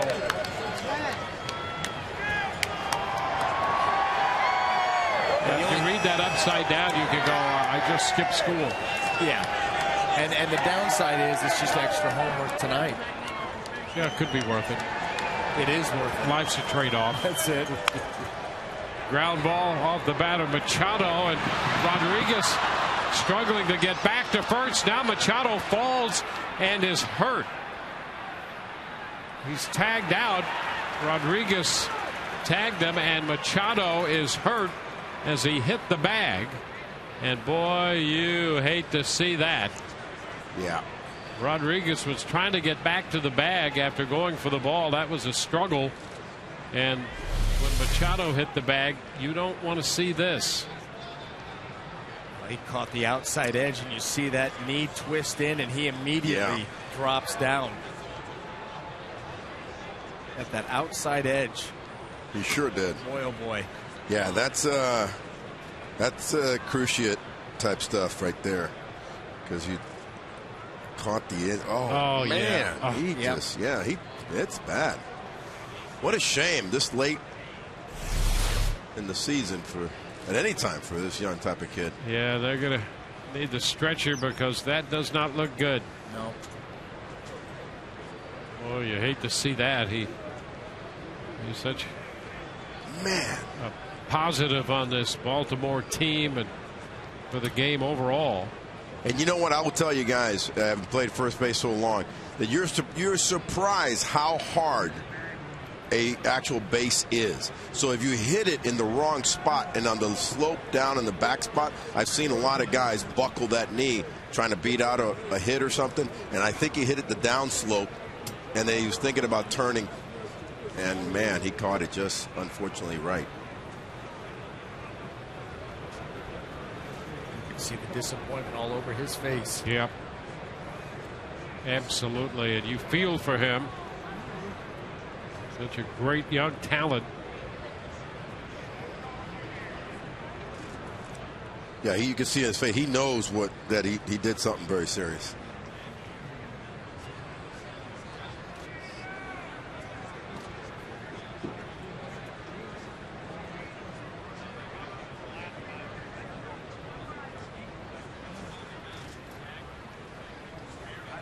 Boy, a major setback here for Baltimore and for Manny Machado. Here's a young man who's done everything right since coming up, and this is a tough break. People come this way? Yeah. Stop.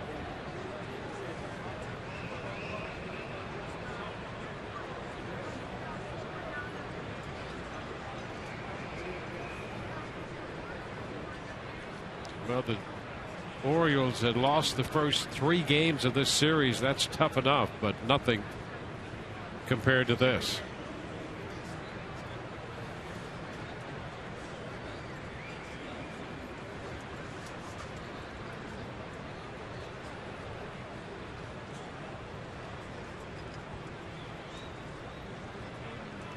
Coco Eaton is out there in the blue top, stabilizing that knee.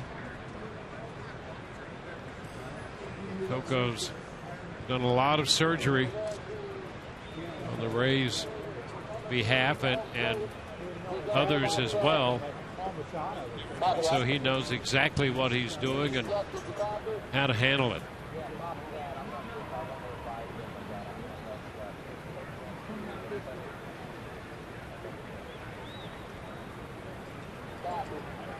They might bring back the segway. Chris, do you hear that? Just don't give them any info. Take them to the clinic. See if the clinic will relay that information. But on our end, it sounds like we're yeah, copy.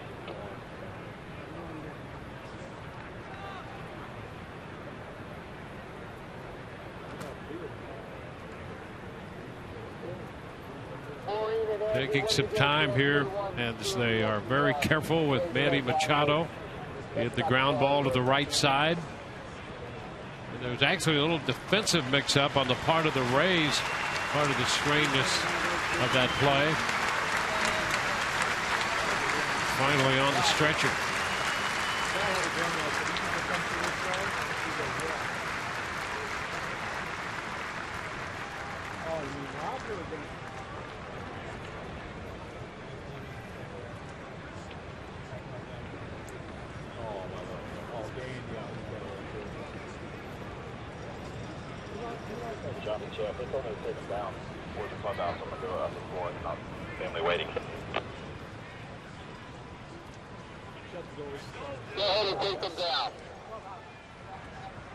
So Manny Machado injured here in the 7th inning as he hit the bag at first base, and you could see the left knee buckle.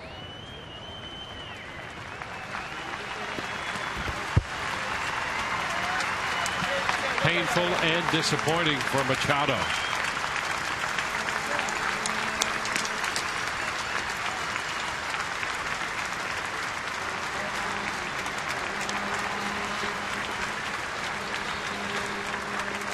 Coco Eaton talking to him the whole way, trying to keep him positive. The Rays team doctor.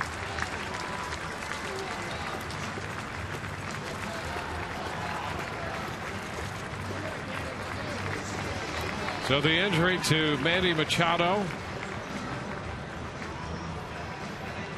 By way of a little housekeeping, they're going to rule out a base hit for Machado, and then eventually tagged out when he buckled behind the bag, beyond the bag at first base. Sean Rodriguez tagged him out for the second out.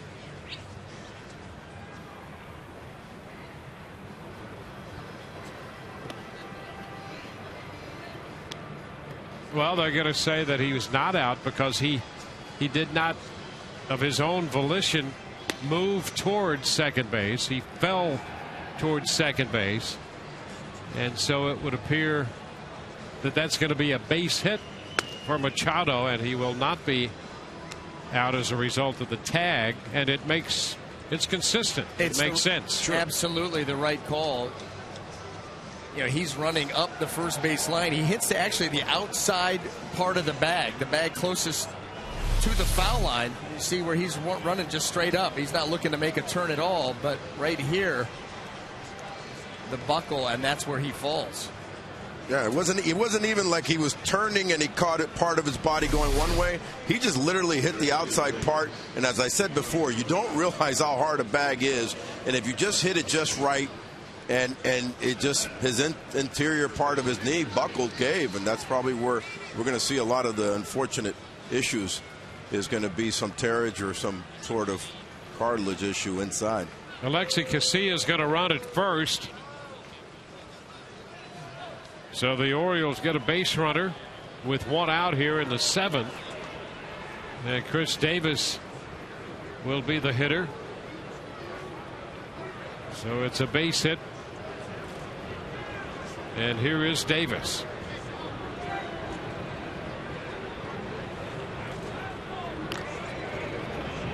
And Casilla back in at first.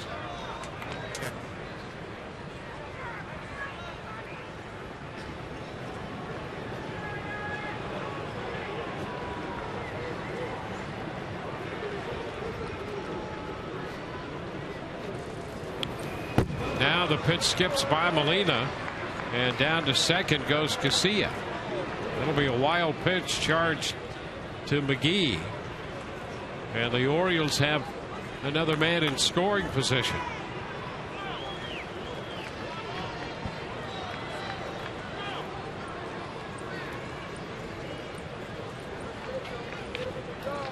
It's a 4-2 ball game.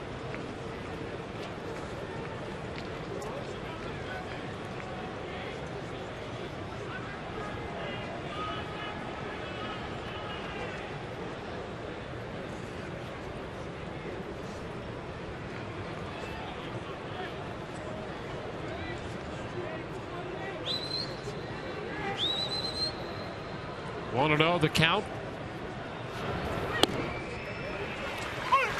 That's a strike, 1-1.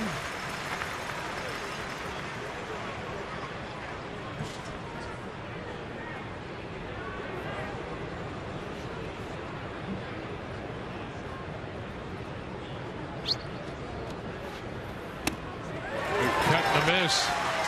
Good uppercut there by Chris Davis.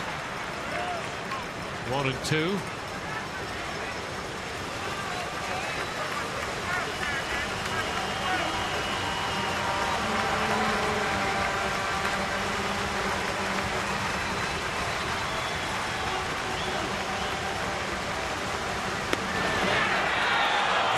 Fastball just missed. And I mean just missed. Boy, that was a very, very close pitch by Jake McGee and looked awfully good. Just off the plate. See how Jose Molina had his body angled towards the plate to try to give Dan Bellino a better look at it. Wasn't convinced. 2-2, and Davis is out on strikes. One more tick up the ladder at 98 for Jake McGee, who strikes out Davis. Well, and he put it in a very good spot too. So 98, right on top of the previous pitch. You see that ball was by Davis. 2 outs in the seventh. Adam Jones due. The Rays will walk him intentionally. with first base open. They'll go lefty on lefty. McGee and Markakis.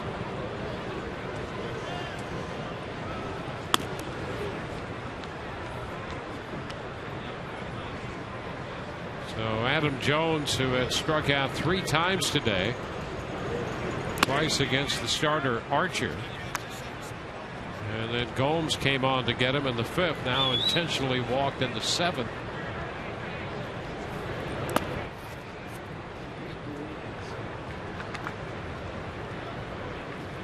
First and second, 2 outs.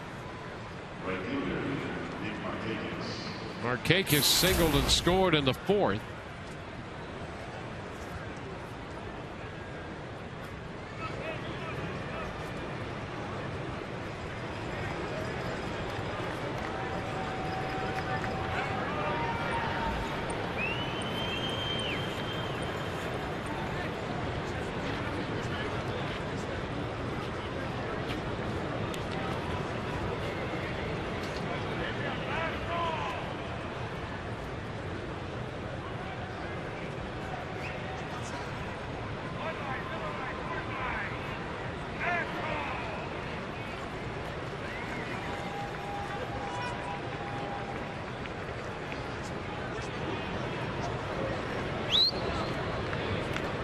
McGee set to work to the Orioles right fielder.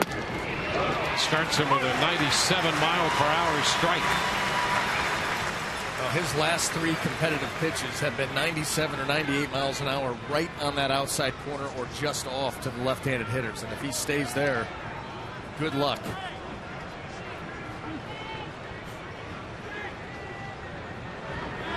Garcia at second, Jones at first. 1-1.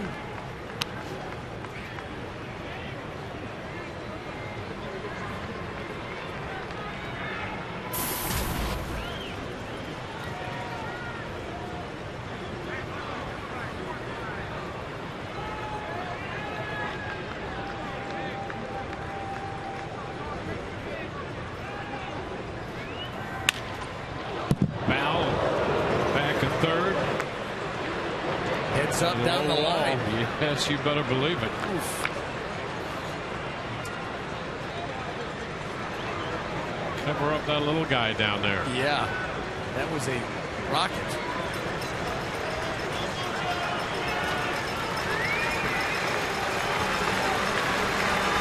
A ball, 2 strikes.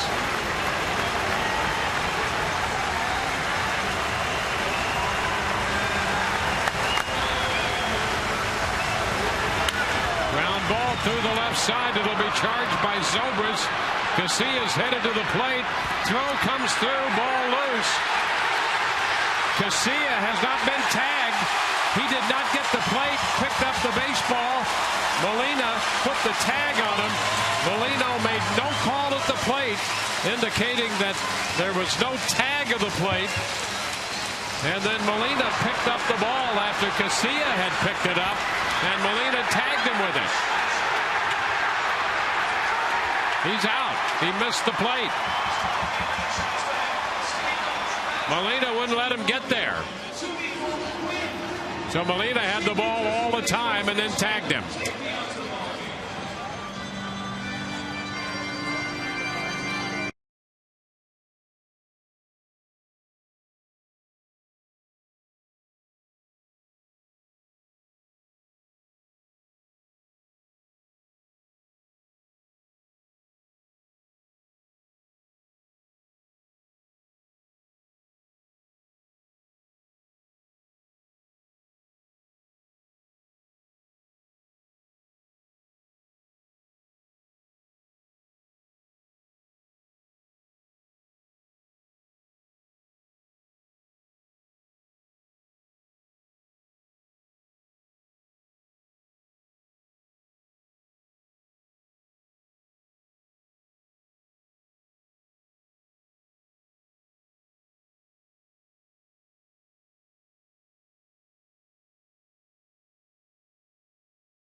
Seventh inning, thanks to that combination right there.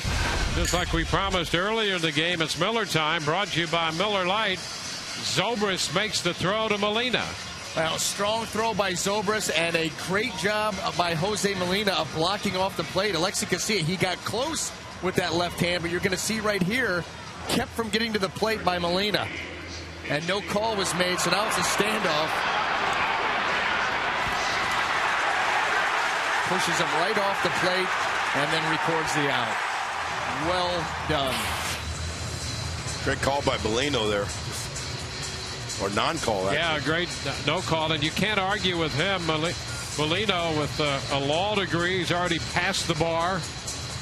He's spent some time as an aide to an Illinois chief federal district court judge, so there's not much of an argument you can make. He has final say, no doubt. And a nice job. And we're going to get a pitching change.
Rays wrapping up the home portion of the regular season schedule.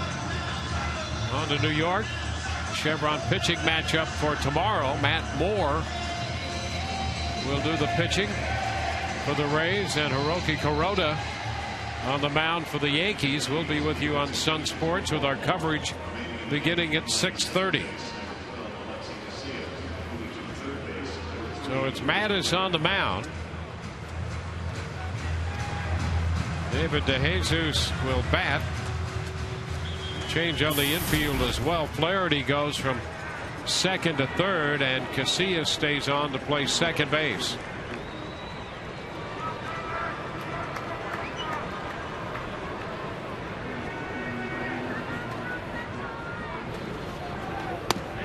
DeJesus shows the bunt, takes the pitch high.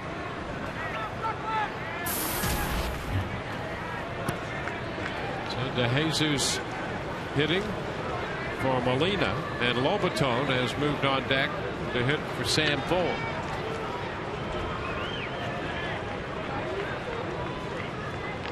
A lot of personnel maneuvering here in the bottom of the seventh. Ground ball first base. Davis has it, steps on the bag. DeJesus is out of there. There's Jesse Crane loosening in the Rays bullpen up the right field line.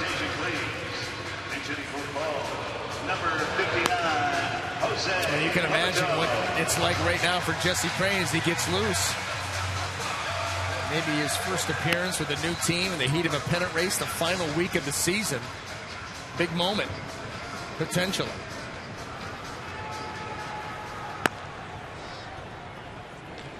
He hasn't pitched since the 29th of June. Well, you know, he had that ball game here too where he threw the simulated game. They're going to see how he felt, and then, you know, per his wishes, and obviously the team feeling the same way, said, you know what, I'd like to have an outing down somewhere, pitching in a real game with the real emotions flowing, getting loose in a bullpen just like this, and coming in to make sure everything was ready and he was good to go. Yeah, there's nothing you can really simulate like getting out there and doing it in a real game. There is no doubt about that, and that's what the veteran in Jesse Crane was telling himself. You know, you could come out here and get all amped up, but you got a cage, you got guys standing in. Are they really aggressively swinging? Are they tracking the ball? You know, it's not a real good feel. And you're right, Dwayne. You can't simulate a game without being in a game. You just can't do it. There's a different level when the cage is taken away and the guy standing in that batter's box is looking to rip one. So Crane's busy in the Rays bullpen. Darren O'Day has been throwing in the bullpen down the left field line for Baltimore. And the count to Jose Lobaton goes to 2-2. In fact, guys, I always thought, I've been a part of those simulated, hey, we need this guy to throw a simulated game. That the advantage is the pitcher throwing the simulated game, because the hitter, you're right, BA. We're kind of like, you're trying to get in the motion in the field, but you're not. So that's actually contradictory to what that pitcher is trying to do and get a great feel of how a real hitter is going to face him and track the ball and deal with it. And listen, Orestes, if you had tracked the simulated games that I threw in, I'd be in the Hall of Fame. I'd be in the Hall of Fame. I don't know if I gave up a hit in the simulated game. Lobaton draws a walk. And you're right. The hitters are out there. It's earlier in the day. The hitters haven't even taken batting practice. Right. Kind of out there going through the motions. A base runner here by the Rays, and that's all you want in this situation. You're down by 2 runs. You need a base runner. Now you're 1 swing away, and this is the kind of guy that can do it for you. Sean Rodriguez doubled in the 5th inning. Matched up against the left-hander Mattis.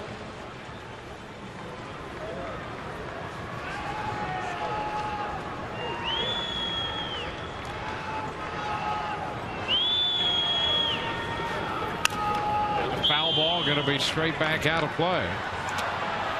Strike 1.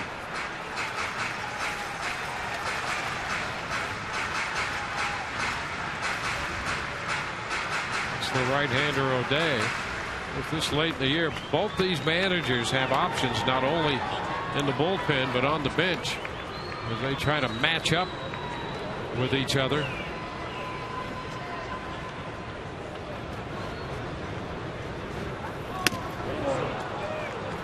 0-2 fastball.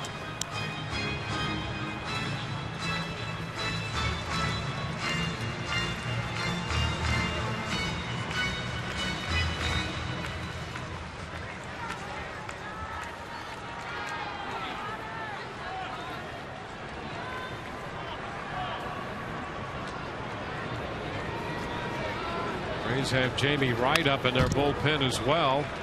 John Rodriguez fouls the 0-2 back. We'll see another one. Jamie has just joined Crane in the bullpen. A never-ending parade of quality pitchers coming out of really both of these bullpens.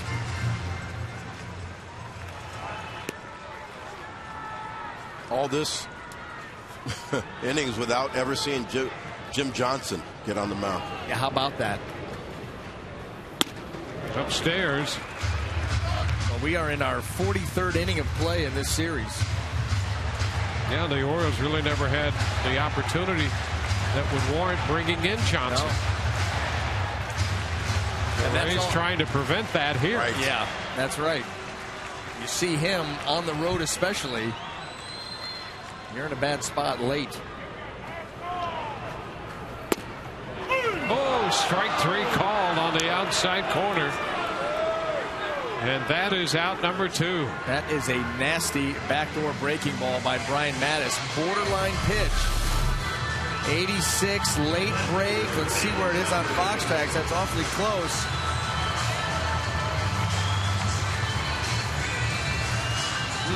Appeared to be just a smidge off. Yep.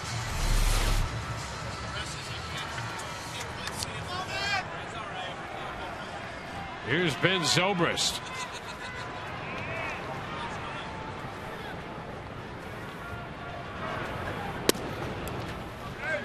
Pitch outside.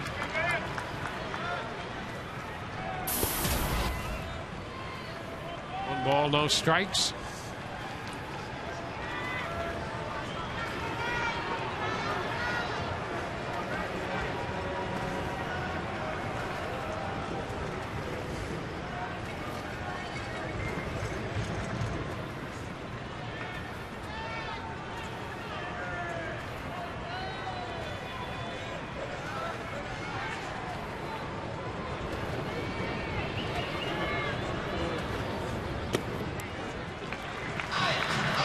2-0. Well, BA, let's see if your Rays team MVP can do something right here and maybe 2-0 tie this game up. Well, that's still debatable. That's still debatable. We'll leave it up to the fans. But this would be a good spot. I'll tell you what, it would go a long way towards swaying the vote if you did something big here. You better believe it.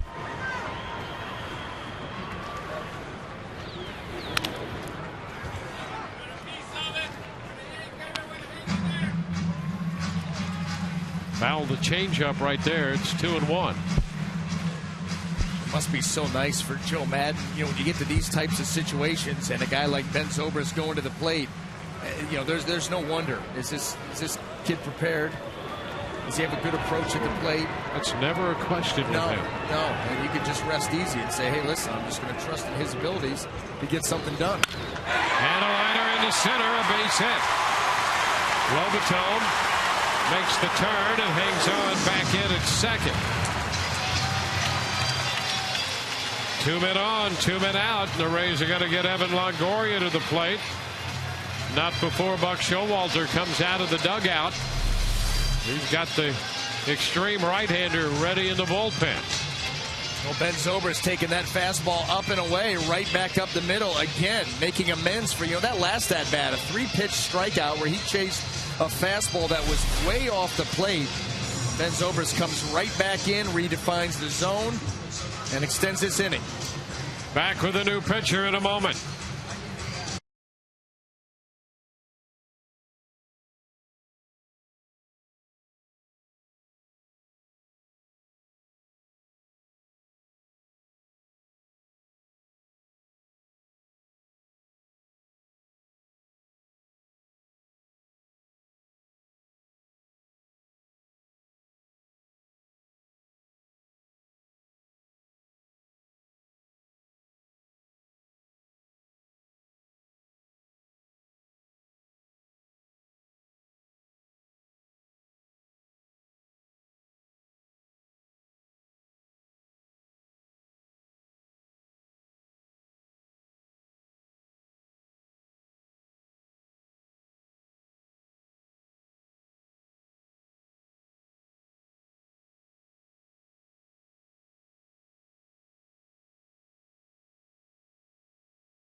The Rays hoping that they have a few runs left in their offense. They are down 4-2.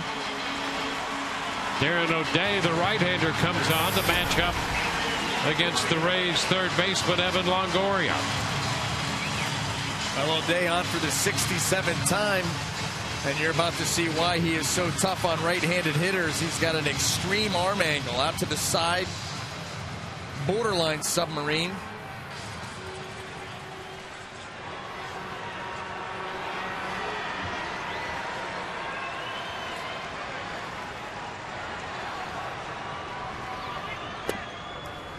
Evan takes the first pitch too low. If I can say this, fellas, it seems like this whole 4-game series with Evan, every at-bat that I've noticed, he's had one pitch that he's either fouled back to the back screen or he's just mishit it. And hopefully this time here he gets his pitch. He's gotten one, and he does something with it. You see the extreme difference for O'Day, righties and lefties. Had a cut and a miss there. Just 150 right-handers off O'Day and 309 lefties. Now this is what you're looking at as a righty. That arm angle coming right at you. And he will sweep the breaking ball like we just saw to Evan Longoria. And because of that arm angle, when he spins that pitch, it's going to sweep and cover a wide swath of ground. Also sink the fastball, not overpowering, but it's the arm angle and the deception to get you.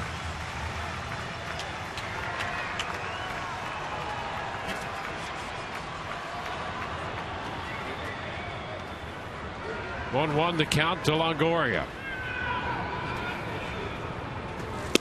And that one sweeps away from him. The slider. 1 and 2. Yeah, it's such a tough pitch to deal with. You're just hoping that he hangs one, and he starts it, in off the plate. It breaks middle where you can really rip this thing, but you see how Evan Longoria just runs out of bat. How much ground that covers. He takes that ball, starts it inside corner, and runs it clear off the plate. Ooh. Stairs right there. Almost froze him with 86. I mean, that ball was over the heart of the plate, maybe a little high.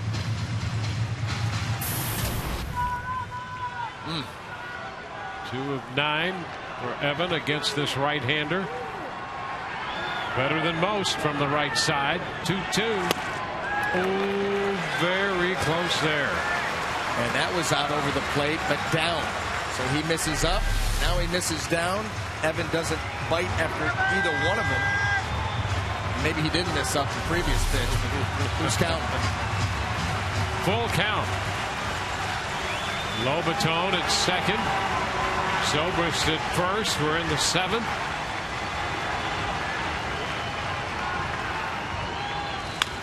And a long one down the left field line. That ball is foul. Longoria at home run distance, just foul. Oh my goodness. Let's hope that that's not the pitch that Evan fouled off in this at bat. This is the breaking ball you're looking for. Not the one that he sweeps off the plate, but the one that stays out over and that close.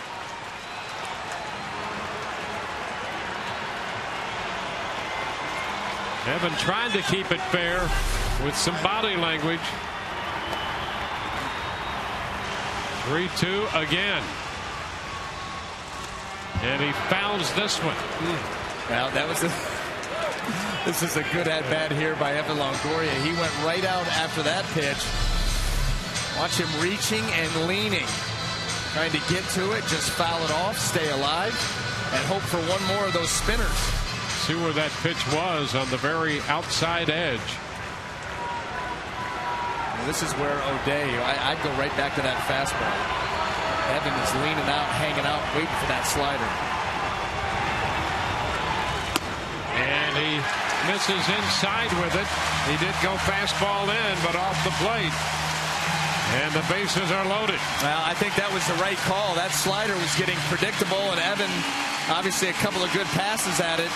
You go heater, and he missed with it twice. That'll load the bases. The bases are loaded for Will Myers.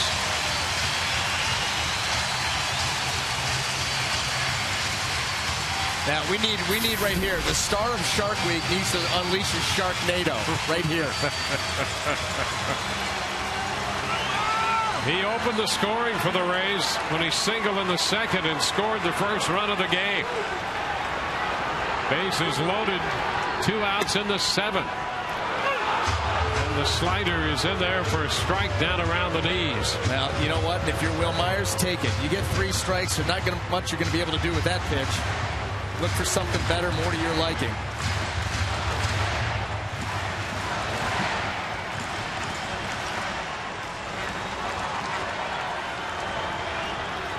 The 1-strike pitch.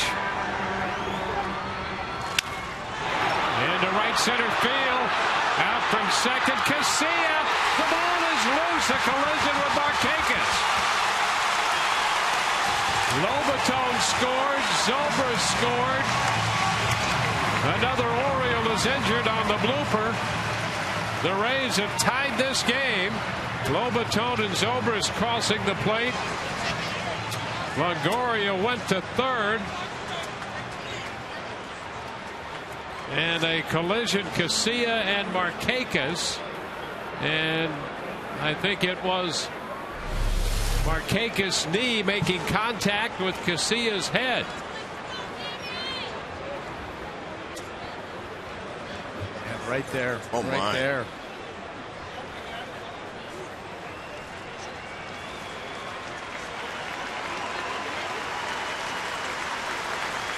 Oh. You see the ball pop loose. And Myers realizing the ball is loose after rounding the bag.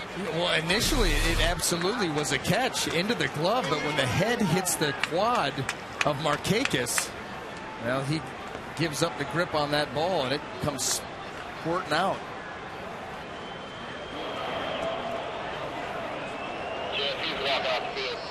So the Rays have tied this game.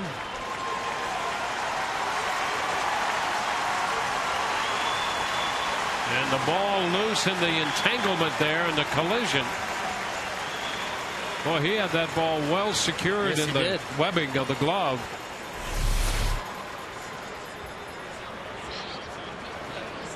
And out of all of that, head on knee, they're looking at his thumb. Well, the Rays had gone 0 for 18 with the bases loaded, and it took that to break that stretch. And we're tied 4-4. The 2 runs going to be charged to Mattis.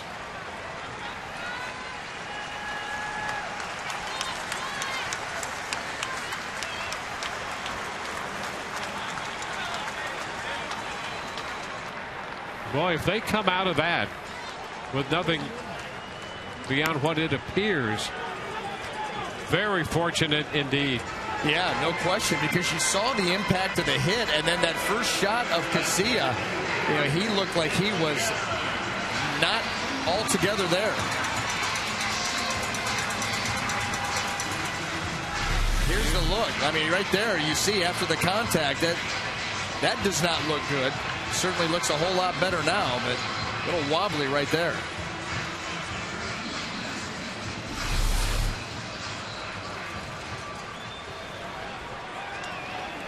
So now it's first and third with 2 outs. Delman Young is the hitter. Rays have tied it.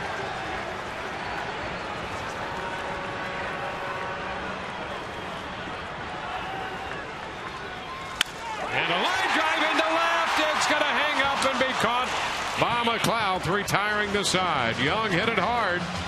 Actually hit it too hard. Rays come up with a couple runs.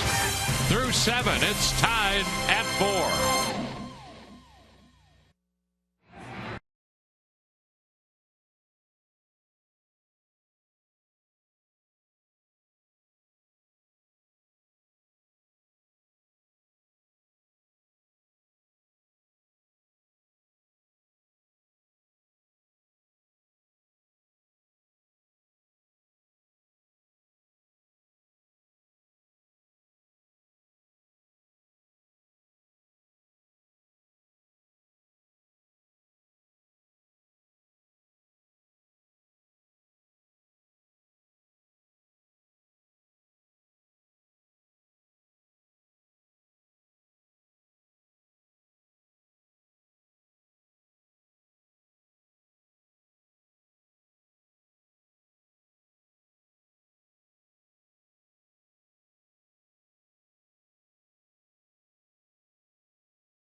4-4, each team with 8 hits. Each team has left 7. And we go to the 8th inning. It's what's coming up on Rays Live, presented by your Gulf Coast Honda dealers. The final road trip of the regular season as the Rays take on the Yankees in New York. And Matt Moore takes Manhattan.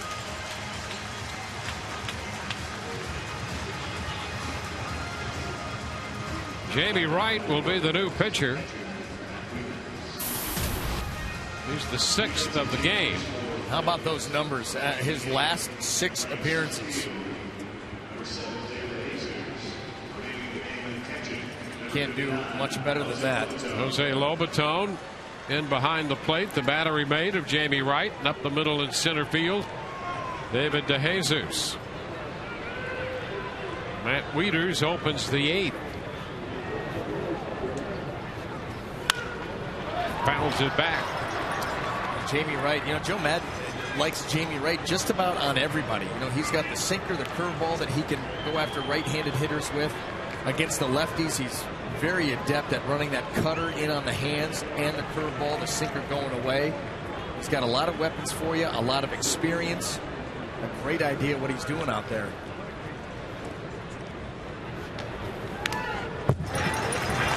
Oh, 2. Shift on, and with a 2-strike count, Longoria goes to the first base side of second.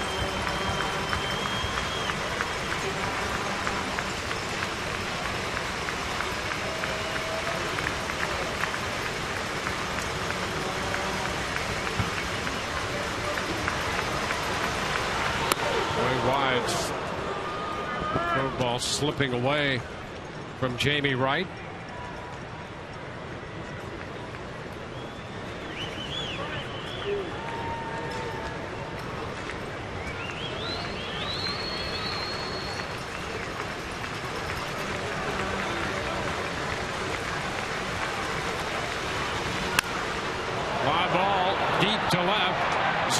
Will go to the track, to the wall. It's off the wall and kicks away from Zobrist into foul territory.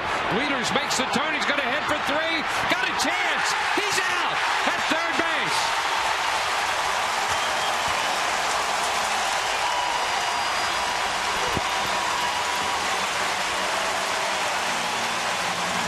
What's the old cliche? First or third out and third base, and that play happening right out in front of Matt Wieters, trying to make something happen. And the reason he did is the carom. It's moving away from Ben Zobrist, but right here kind of slows down, then picks it back up. Then hustles and a strong, accurate throw. Easy play. Great effort by Zobrist, a double for Wieters, trying to stretch it into 3, and he's gunned down. Here's Nate McLeod, and a bunt attempt. And that ball's going to roll through the right side of the infield, and McLeod's going to head to second, and a lot of indecision on the part of the Rays right there on that bunt. There's been some indecision on the last 2 balls hit on the ground to the right side. This one ends up costing the Rays a bunt for a double. Tell me the last time you've seen that. Absolutely split the defense. He's trying to get it by Jamie Wright because he sees how deep Beckham is. He does get it by Jamie. Beckham sees Sean Rodriguez initially break towards the ball. He feels like he's got a cover, and that ball just dribbles out into short right field, and McLeod heads up, gets into second. Yeah, Beckham, who was out there at short right, headed for first. Well, no, that was all because he started to come in. You see Rodriguez abandon the bag, and he's going to cover for him now. Now here's Hardy, so a bunt double for McLeod.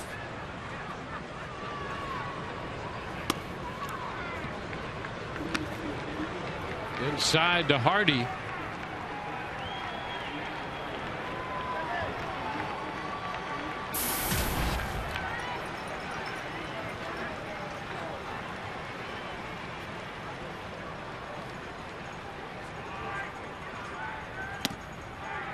There's a strike. It's 1-1. Well, you start with that play when Machado was injured. That was shaky, setting up the injury, actually. Yeah. And then then it's just continued from there. Yeah, that play, that ground ball by Machado, Jake McGee never broke off the mound.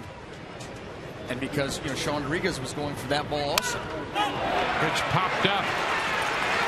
Beckham makes the call, and now the shortstop Escobar comes in. And boy, Beckham was all set. Had Escobar coming in, calling it. And once Beckham looked to his right to Escobar, you're really hoping that Escobar is going to catch it from that point on. Once the eyes leave the baseball, but I'm sure he heard Yanel yelling for it emphatically.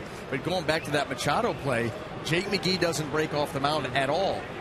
Sean Rodriguez was going for that baseball. When he realized Jake was not leaving the mound, he peeled back to go to first. And then Beckham, had to make that play.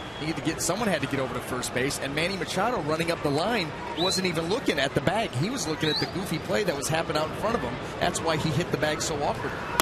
Here's Flaherty, takes the first pitch high.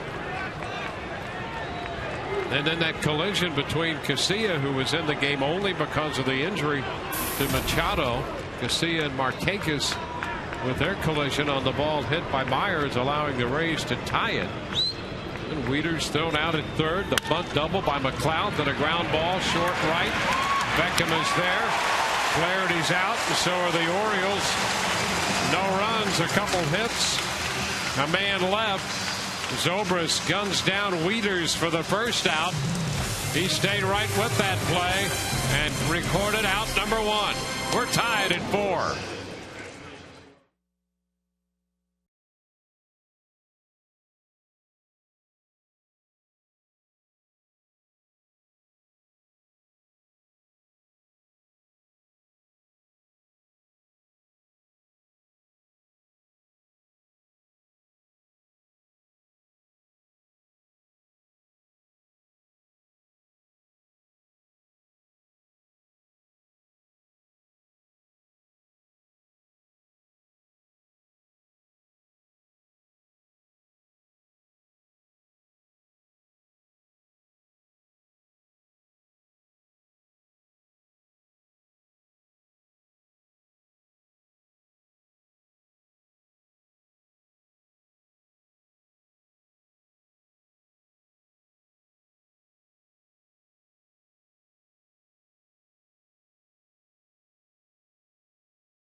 May not be reproduced or retransmitted in any form.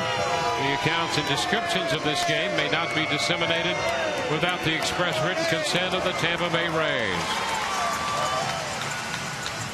A lot of action in the last couple of innings with Ben Zobrist cutting down Wieters, trying to stretch a double into a triple. When he stayed with that play, Zobrist, and got the throw to third to Escobar covering for the first out. Then McLeod with a bunt double. Hardy and Flaherty retired. Now Tommy Hunter is the new pitcher in the bottom of the 8th to face Yunel Escobar. The pitch is a strike. Defensive changes for Baltimore. Flaherty goes back to second base. Casilla out of the game. And Danny Valencia in the game now at third. Escobar fouls this one away. 0-2. Well, the Rays led 1-0 when they scored a run in the second, but Baltimore scored 3 in the fourth. 2-run home run by Davis highlighting that inning. The Rays got a run back in the fourth, only to see Baltimore score on a home run by Roberts in the fifth before the Rays finally tied it with the 2 runs in the 7th inning when Myers' bloop single appeared to be caught by Casilla, but the collision by Markakis and Casilla jarred it loose, and the Rays scored 2 to tie. 1-2 the count to, or 2-2 now the count to Escobar against Tommy Hunter. Full count. Tommy Hunter, great arm, power fastball, that 93-mile-an-hour cutter, the breaking ball. Not an easy at bat, especially for Yunel Escobar here, right on right. And there's ball 4. Lead-off walk. And how about that? Hunter jumps out in front, 1 and 2, and then 3 straight out of the zone. Lead-off man aboard via the walk.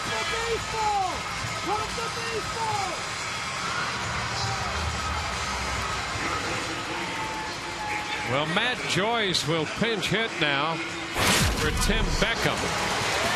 These two have met before. When Matt Joyce hit a 9th inning home run off Hunter to give the Rays an 8-7 win here in the Trop back on April the 3rd. That was the 2nd game of the year. How about early and now late? Last home game of the year. First pitch is high. So Joyce hits for Beckham.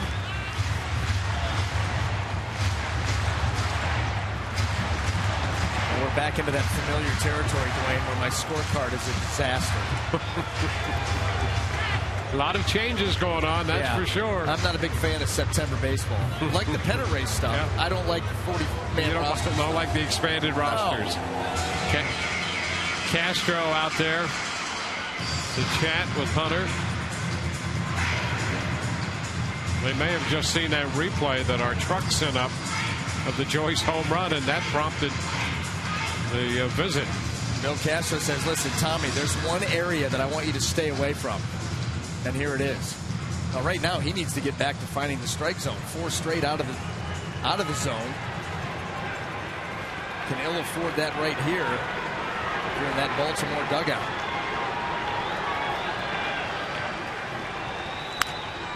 It's a foul ball back on the fastball. Mid-90s. Yeah, you got to dial it up on Hunter.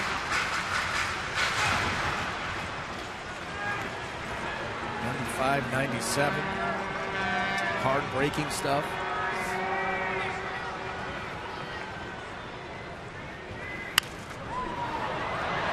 Again, the other way foul.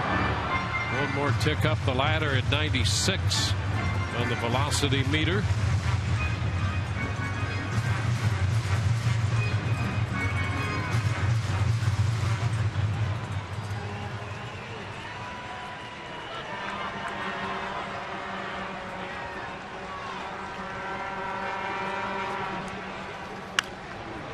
Fouled again. More hard stuff.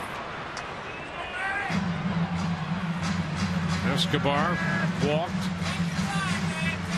Leading off the bottom of the 8th. Tie game, 4-4.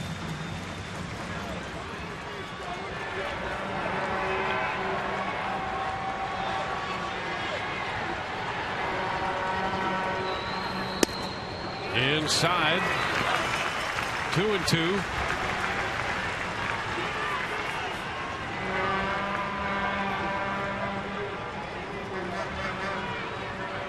Peralta up in the Rays bullpen.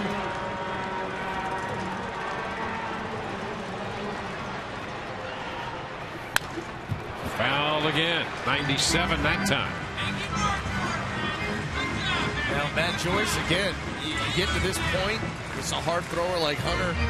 You're just looking to stay alive, foul off the tough pitches, and hope that he leaves you one out over the plate. You can look to drive. Well, when Hunter started, he was home run prone. He gave up, even last year, 32 home runs. 2-2. Foul ball off Matt's foot. You can see why. I mean, he's got great stuff. Did not throw this hard when he was starting, but he comes right after you. He's got that mindset of being in attack mode, and that will lead to home runs.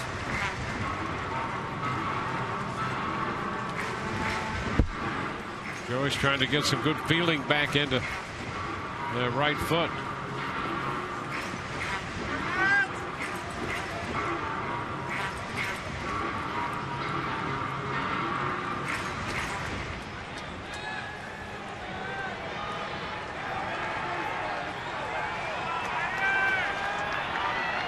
Nobody out.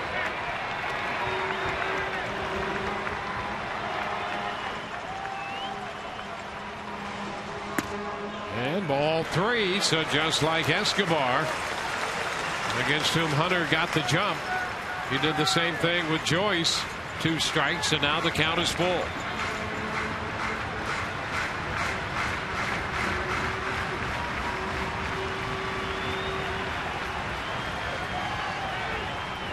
Three-two. Fouled one more time, 97. You know, wasn't it the Joyce at bat in Friday night's game in the 7th inning where he was able to work a walk and then pinch run for it? Ben Zobrist gets the base hit out into right field. Be a nice opportunity here for Matt Joyce to work this count, find his way on base. And if you're able to take a walk, you get a runner in scoring position with nobody out.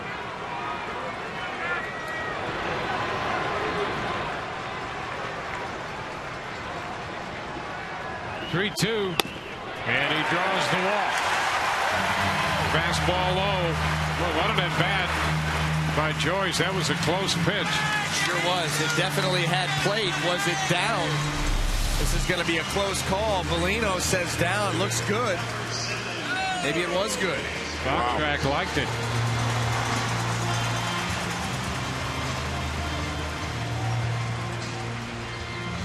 A 10-pitch at bat, split the plate.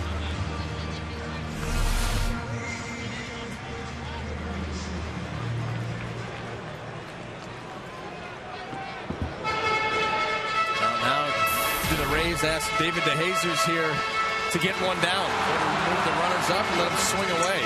You know, the Rays have been snake bit with a ton of ground ball double plays this year, especially in the last month and a half.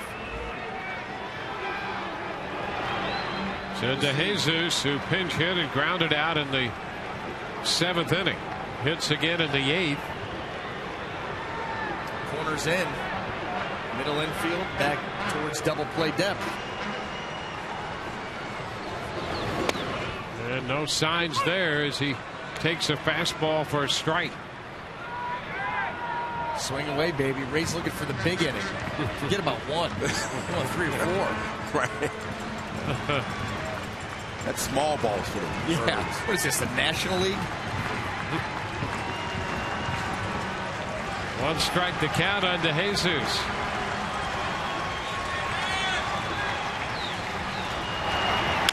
And a chopper to short. Hardy shuffles it to Flaherty over to first. They get the double play. 6-4-3. Escobar goes to third. That's a big double play for Baltimore. And that is the second one that the Rays have been into today. There should have been a third one earlier in the ball game, but this has been the Rays' undoing. I'll tell you, they have hit now into 50 double plays in their last 44 games, and this one isn't even over. This is what you were afraid of. And then Baltimore Orioles able to turn it seamlessly.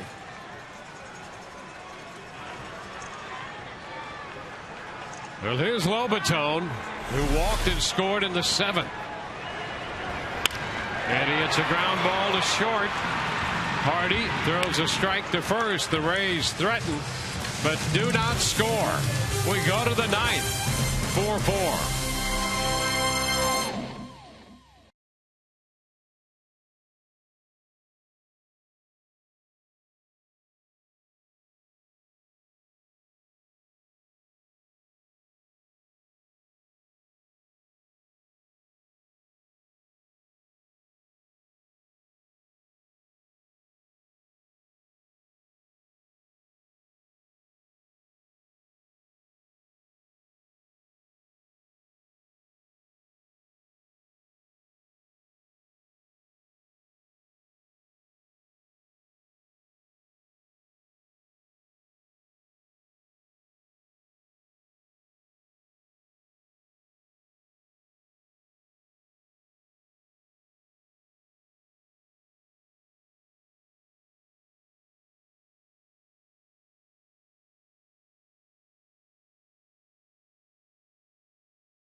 Rays have made some changes. We'll get to those in a moment. Baseball's regular season may be coming to an end, but you can still follow the Rays during the playoffs and the offseason. Catch the Rays on Facebook and Twitter, as well as Pinterest and Instagram.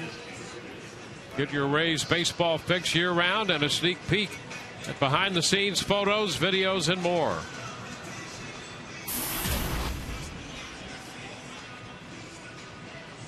Well, on for the 77th time this season, Joel Peralta.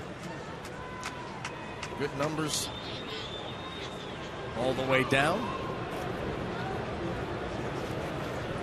Joyce stays in the game. Ben Zobrist moves from left to second base, and Joyce in the game now in left field.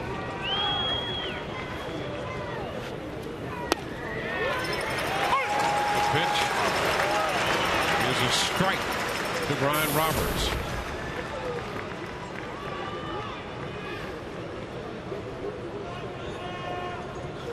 The seventh pitcher for the Rays to late this afternoon, early this evening, is Peralta, and a drive to deep right on the track is Myers, and he makes the catch. So Roberts calls us to hold our breath just for an instant there, but Myers had room on the track. Peralta had him out in front just enough. We definitely know that Brian Roberts' home run power, saw that earlier in the game, but just enough of the power was spent, kept that ball in.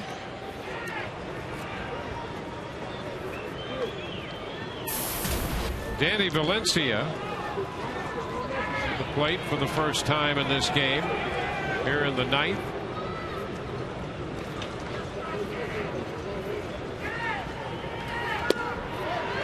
Peralta turns him a strike away from him.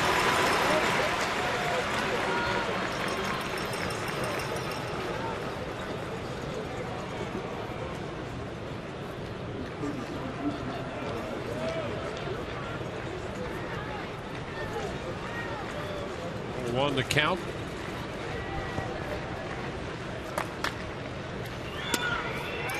Away. 1-1.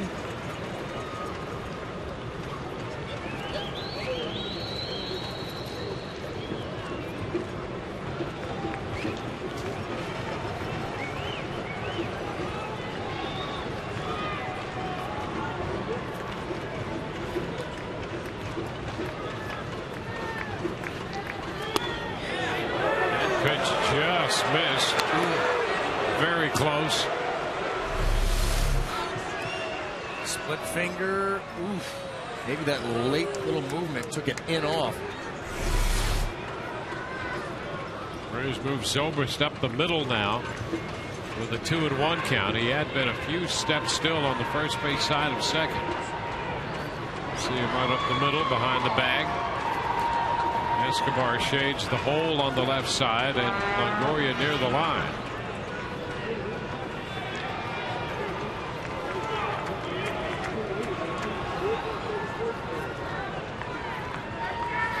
Two and one.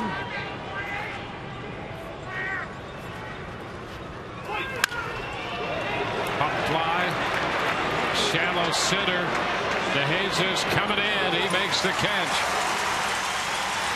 There's Zobrist out there pointing at where that ball was.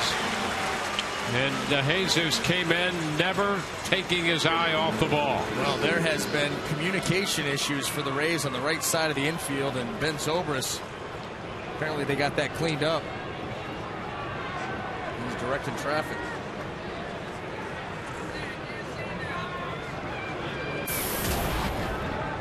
And now Chris Davis, who homered in the fourth inning, his 52nd of the year.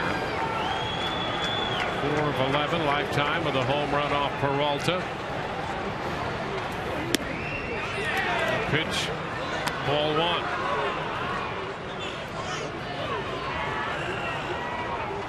Peralta worked an inning in yesterday's game.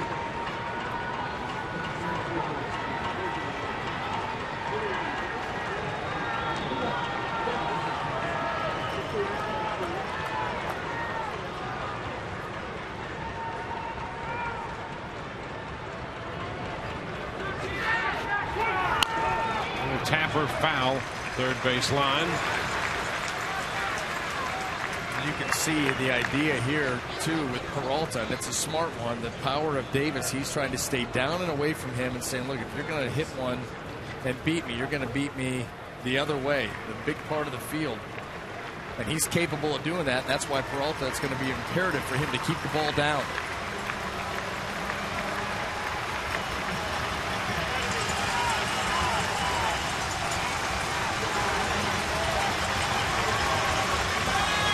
Peralta pitching in his third game of this 4-game series. Fernando Rodney has been in all 3 games of the series.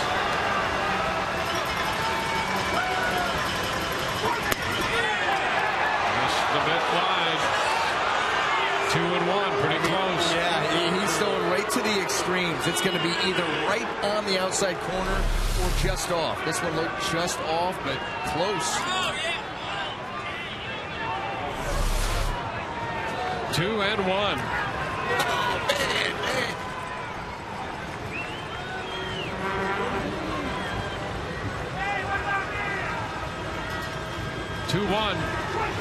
Ground ball, that's going to be foul. Back to first. You can see Rodriguez shading that line over there. They're way over. Don't want to let one squirt up the line. Playing no doubles. See how close he is? You got 2 right fielders. Evan Longoria's playing second base. A special defensive package for Chris Davis.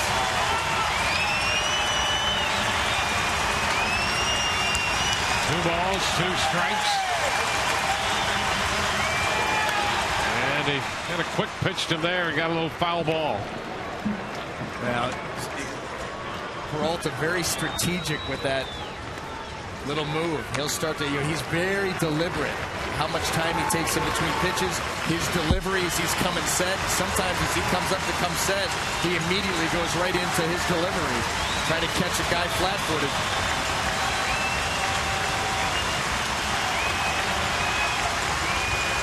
Two outs.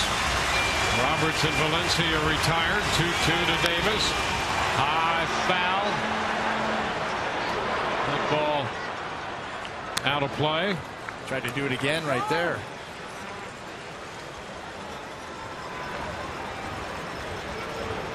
Rays tied it with 2 in the 7th inning. They threatened with 2 on, nobody out of the 8th, but a double play ball put a damper on that one. And then a ground ball out ended it. We're in the 9th.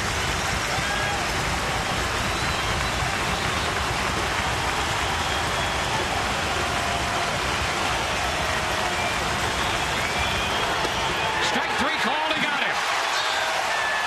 Slipped the fastball in there. He gets Davis looking. We go to the bottom of the 9th. Tied 4-4.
presented by Checkers.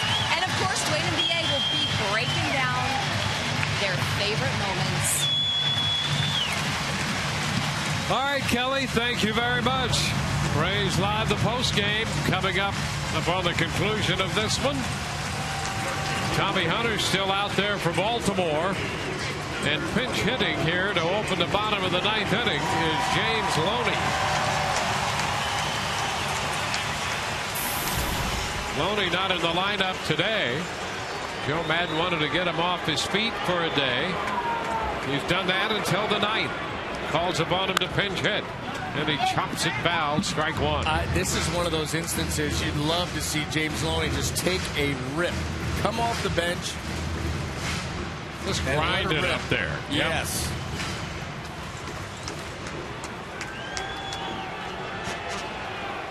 I think Peralta and DeJesus were slow dancing in the dugout. There's a drive! High and deep!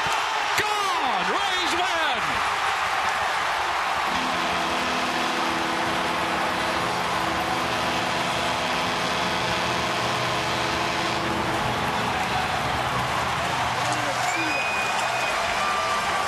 There will be no slow dancing now.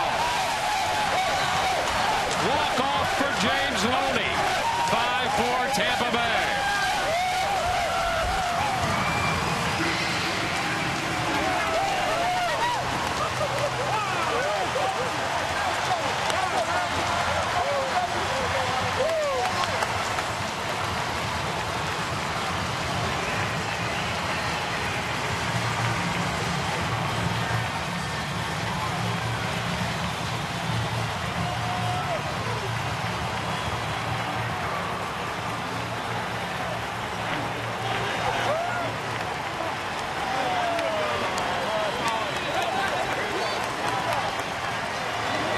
Complete the sweep of Baltimore, courtesy of the walk-off pinch hit home run by James Loney. Big moment for the Rays here at the Trop, finishing off the home schedule for the regular season in dramatic fashion. Rays win it 5-4. Don Callis standing by with James Loney right now. Yeah, you're right, Dwayne. He just said what a way to finish off the home season. What are your thoughts about what just happened? It's been great. You know, this team, it's been awesome all year. Everybody's been playing hard, so it's a fun way to end the regular season, home season. You haven't had many days off. Did you get a chance to relax a little bit before you got called on to pinch hit? Did it give you a little refresher there? Yeah, I mean, I'm always moving around, kind of getting ready, you know, stuff like that. And, yeah, here we go. I know.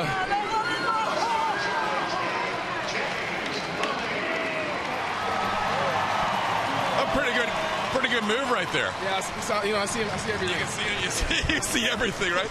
What are your thoughts about this team and the way they battled? Ben Zobrist playing left field. He hasn't had much time out there, throwing out runners, and just to put themselves in a position where you could walk it off. No, I mean, that's the thing. You know, you never know with this team. You got so many different guys, so many versatile guys playing different positions, hitting in different spots in the order. So it's definitely been an all-around team effort. How much fun is it right about now with the week to play to get this win to sweep the Baltimore Orioles? No, it's fun. You know, we've been looking forward to this the whole year. We've been looking, you know, to be in the playoffs and win. So it's definitely giving those goosebumps now. How's this year been for you, baby? Chance for the playoffs. 2013 is pretty special, huh? Yeah, it's definitely a lot of perspective for me. You know, everything, you know, works itself out. I feel like eventually, and you know, I never gave up on anything. So I just real happy to be here. Go enjoy it, James. Thank you. Thank you. All right, guys, back to you. All right, Todd. Thank you. Congratulations to James Loney. That's the first pinch hit home run for the Rays this year, and it wins the final game of this series with Baltimore. 5-4 Rays. Back in a moment.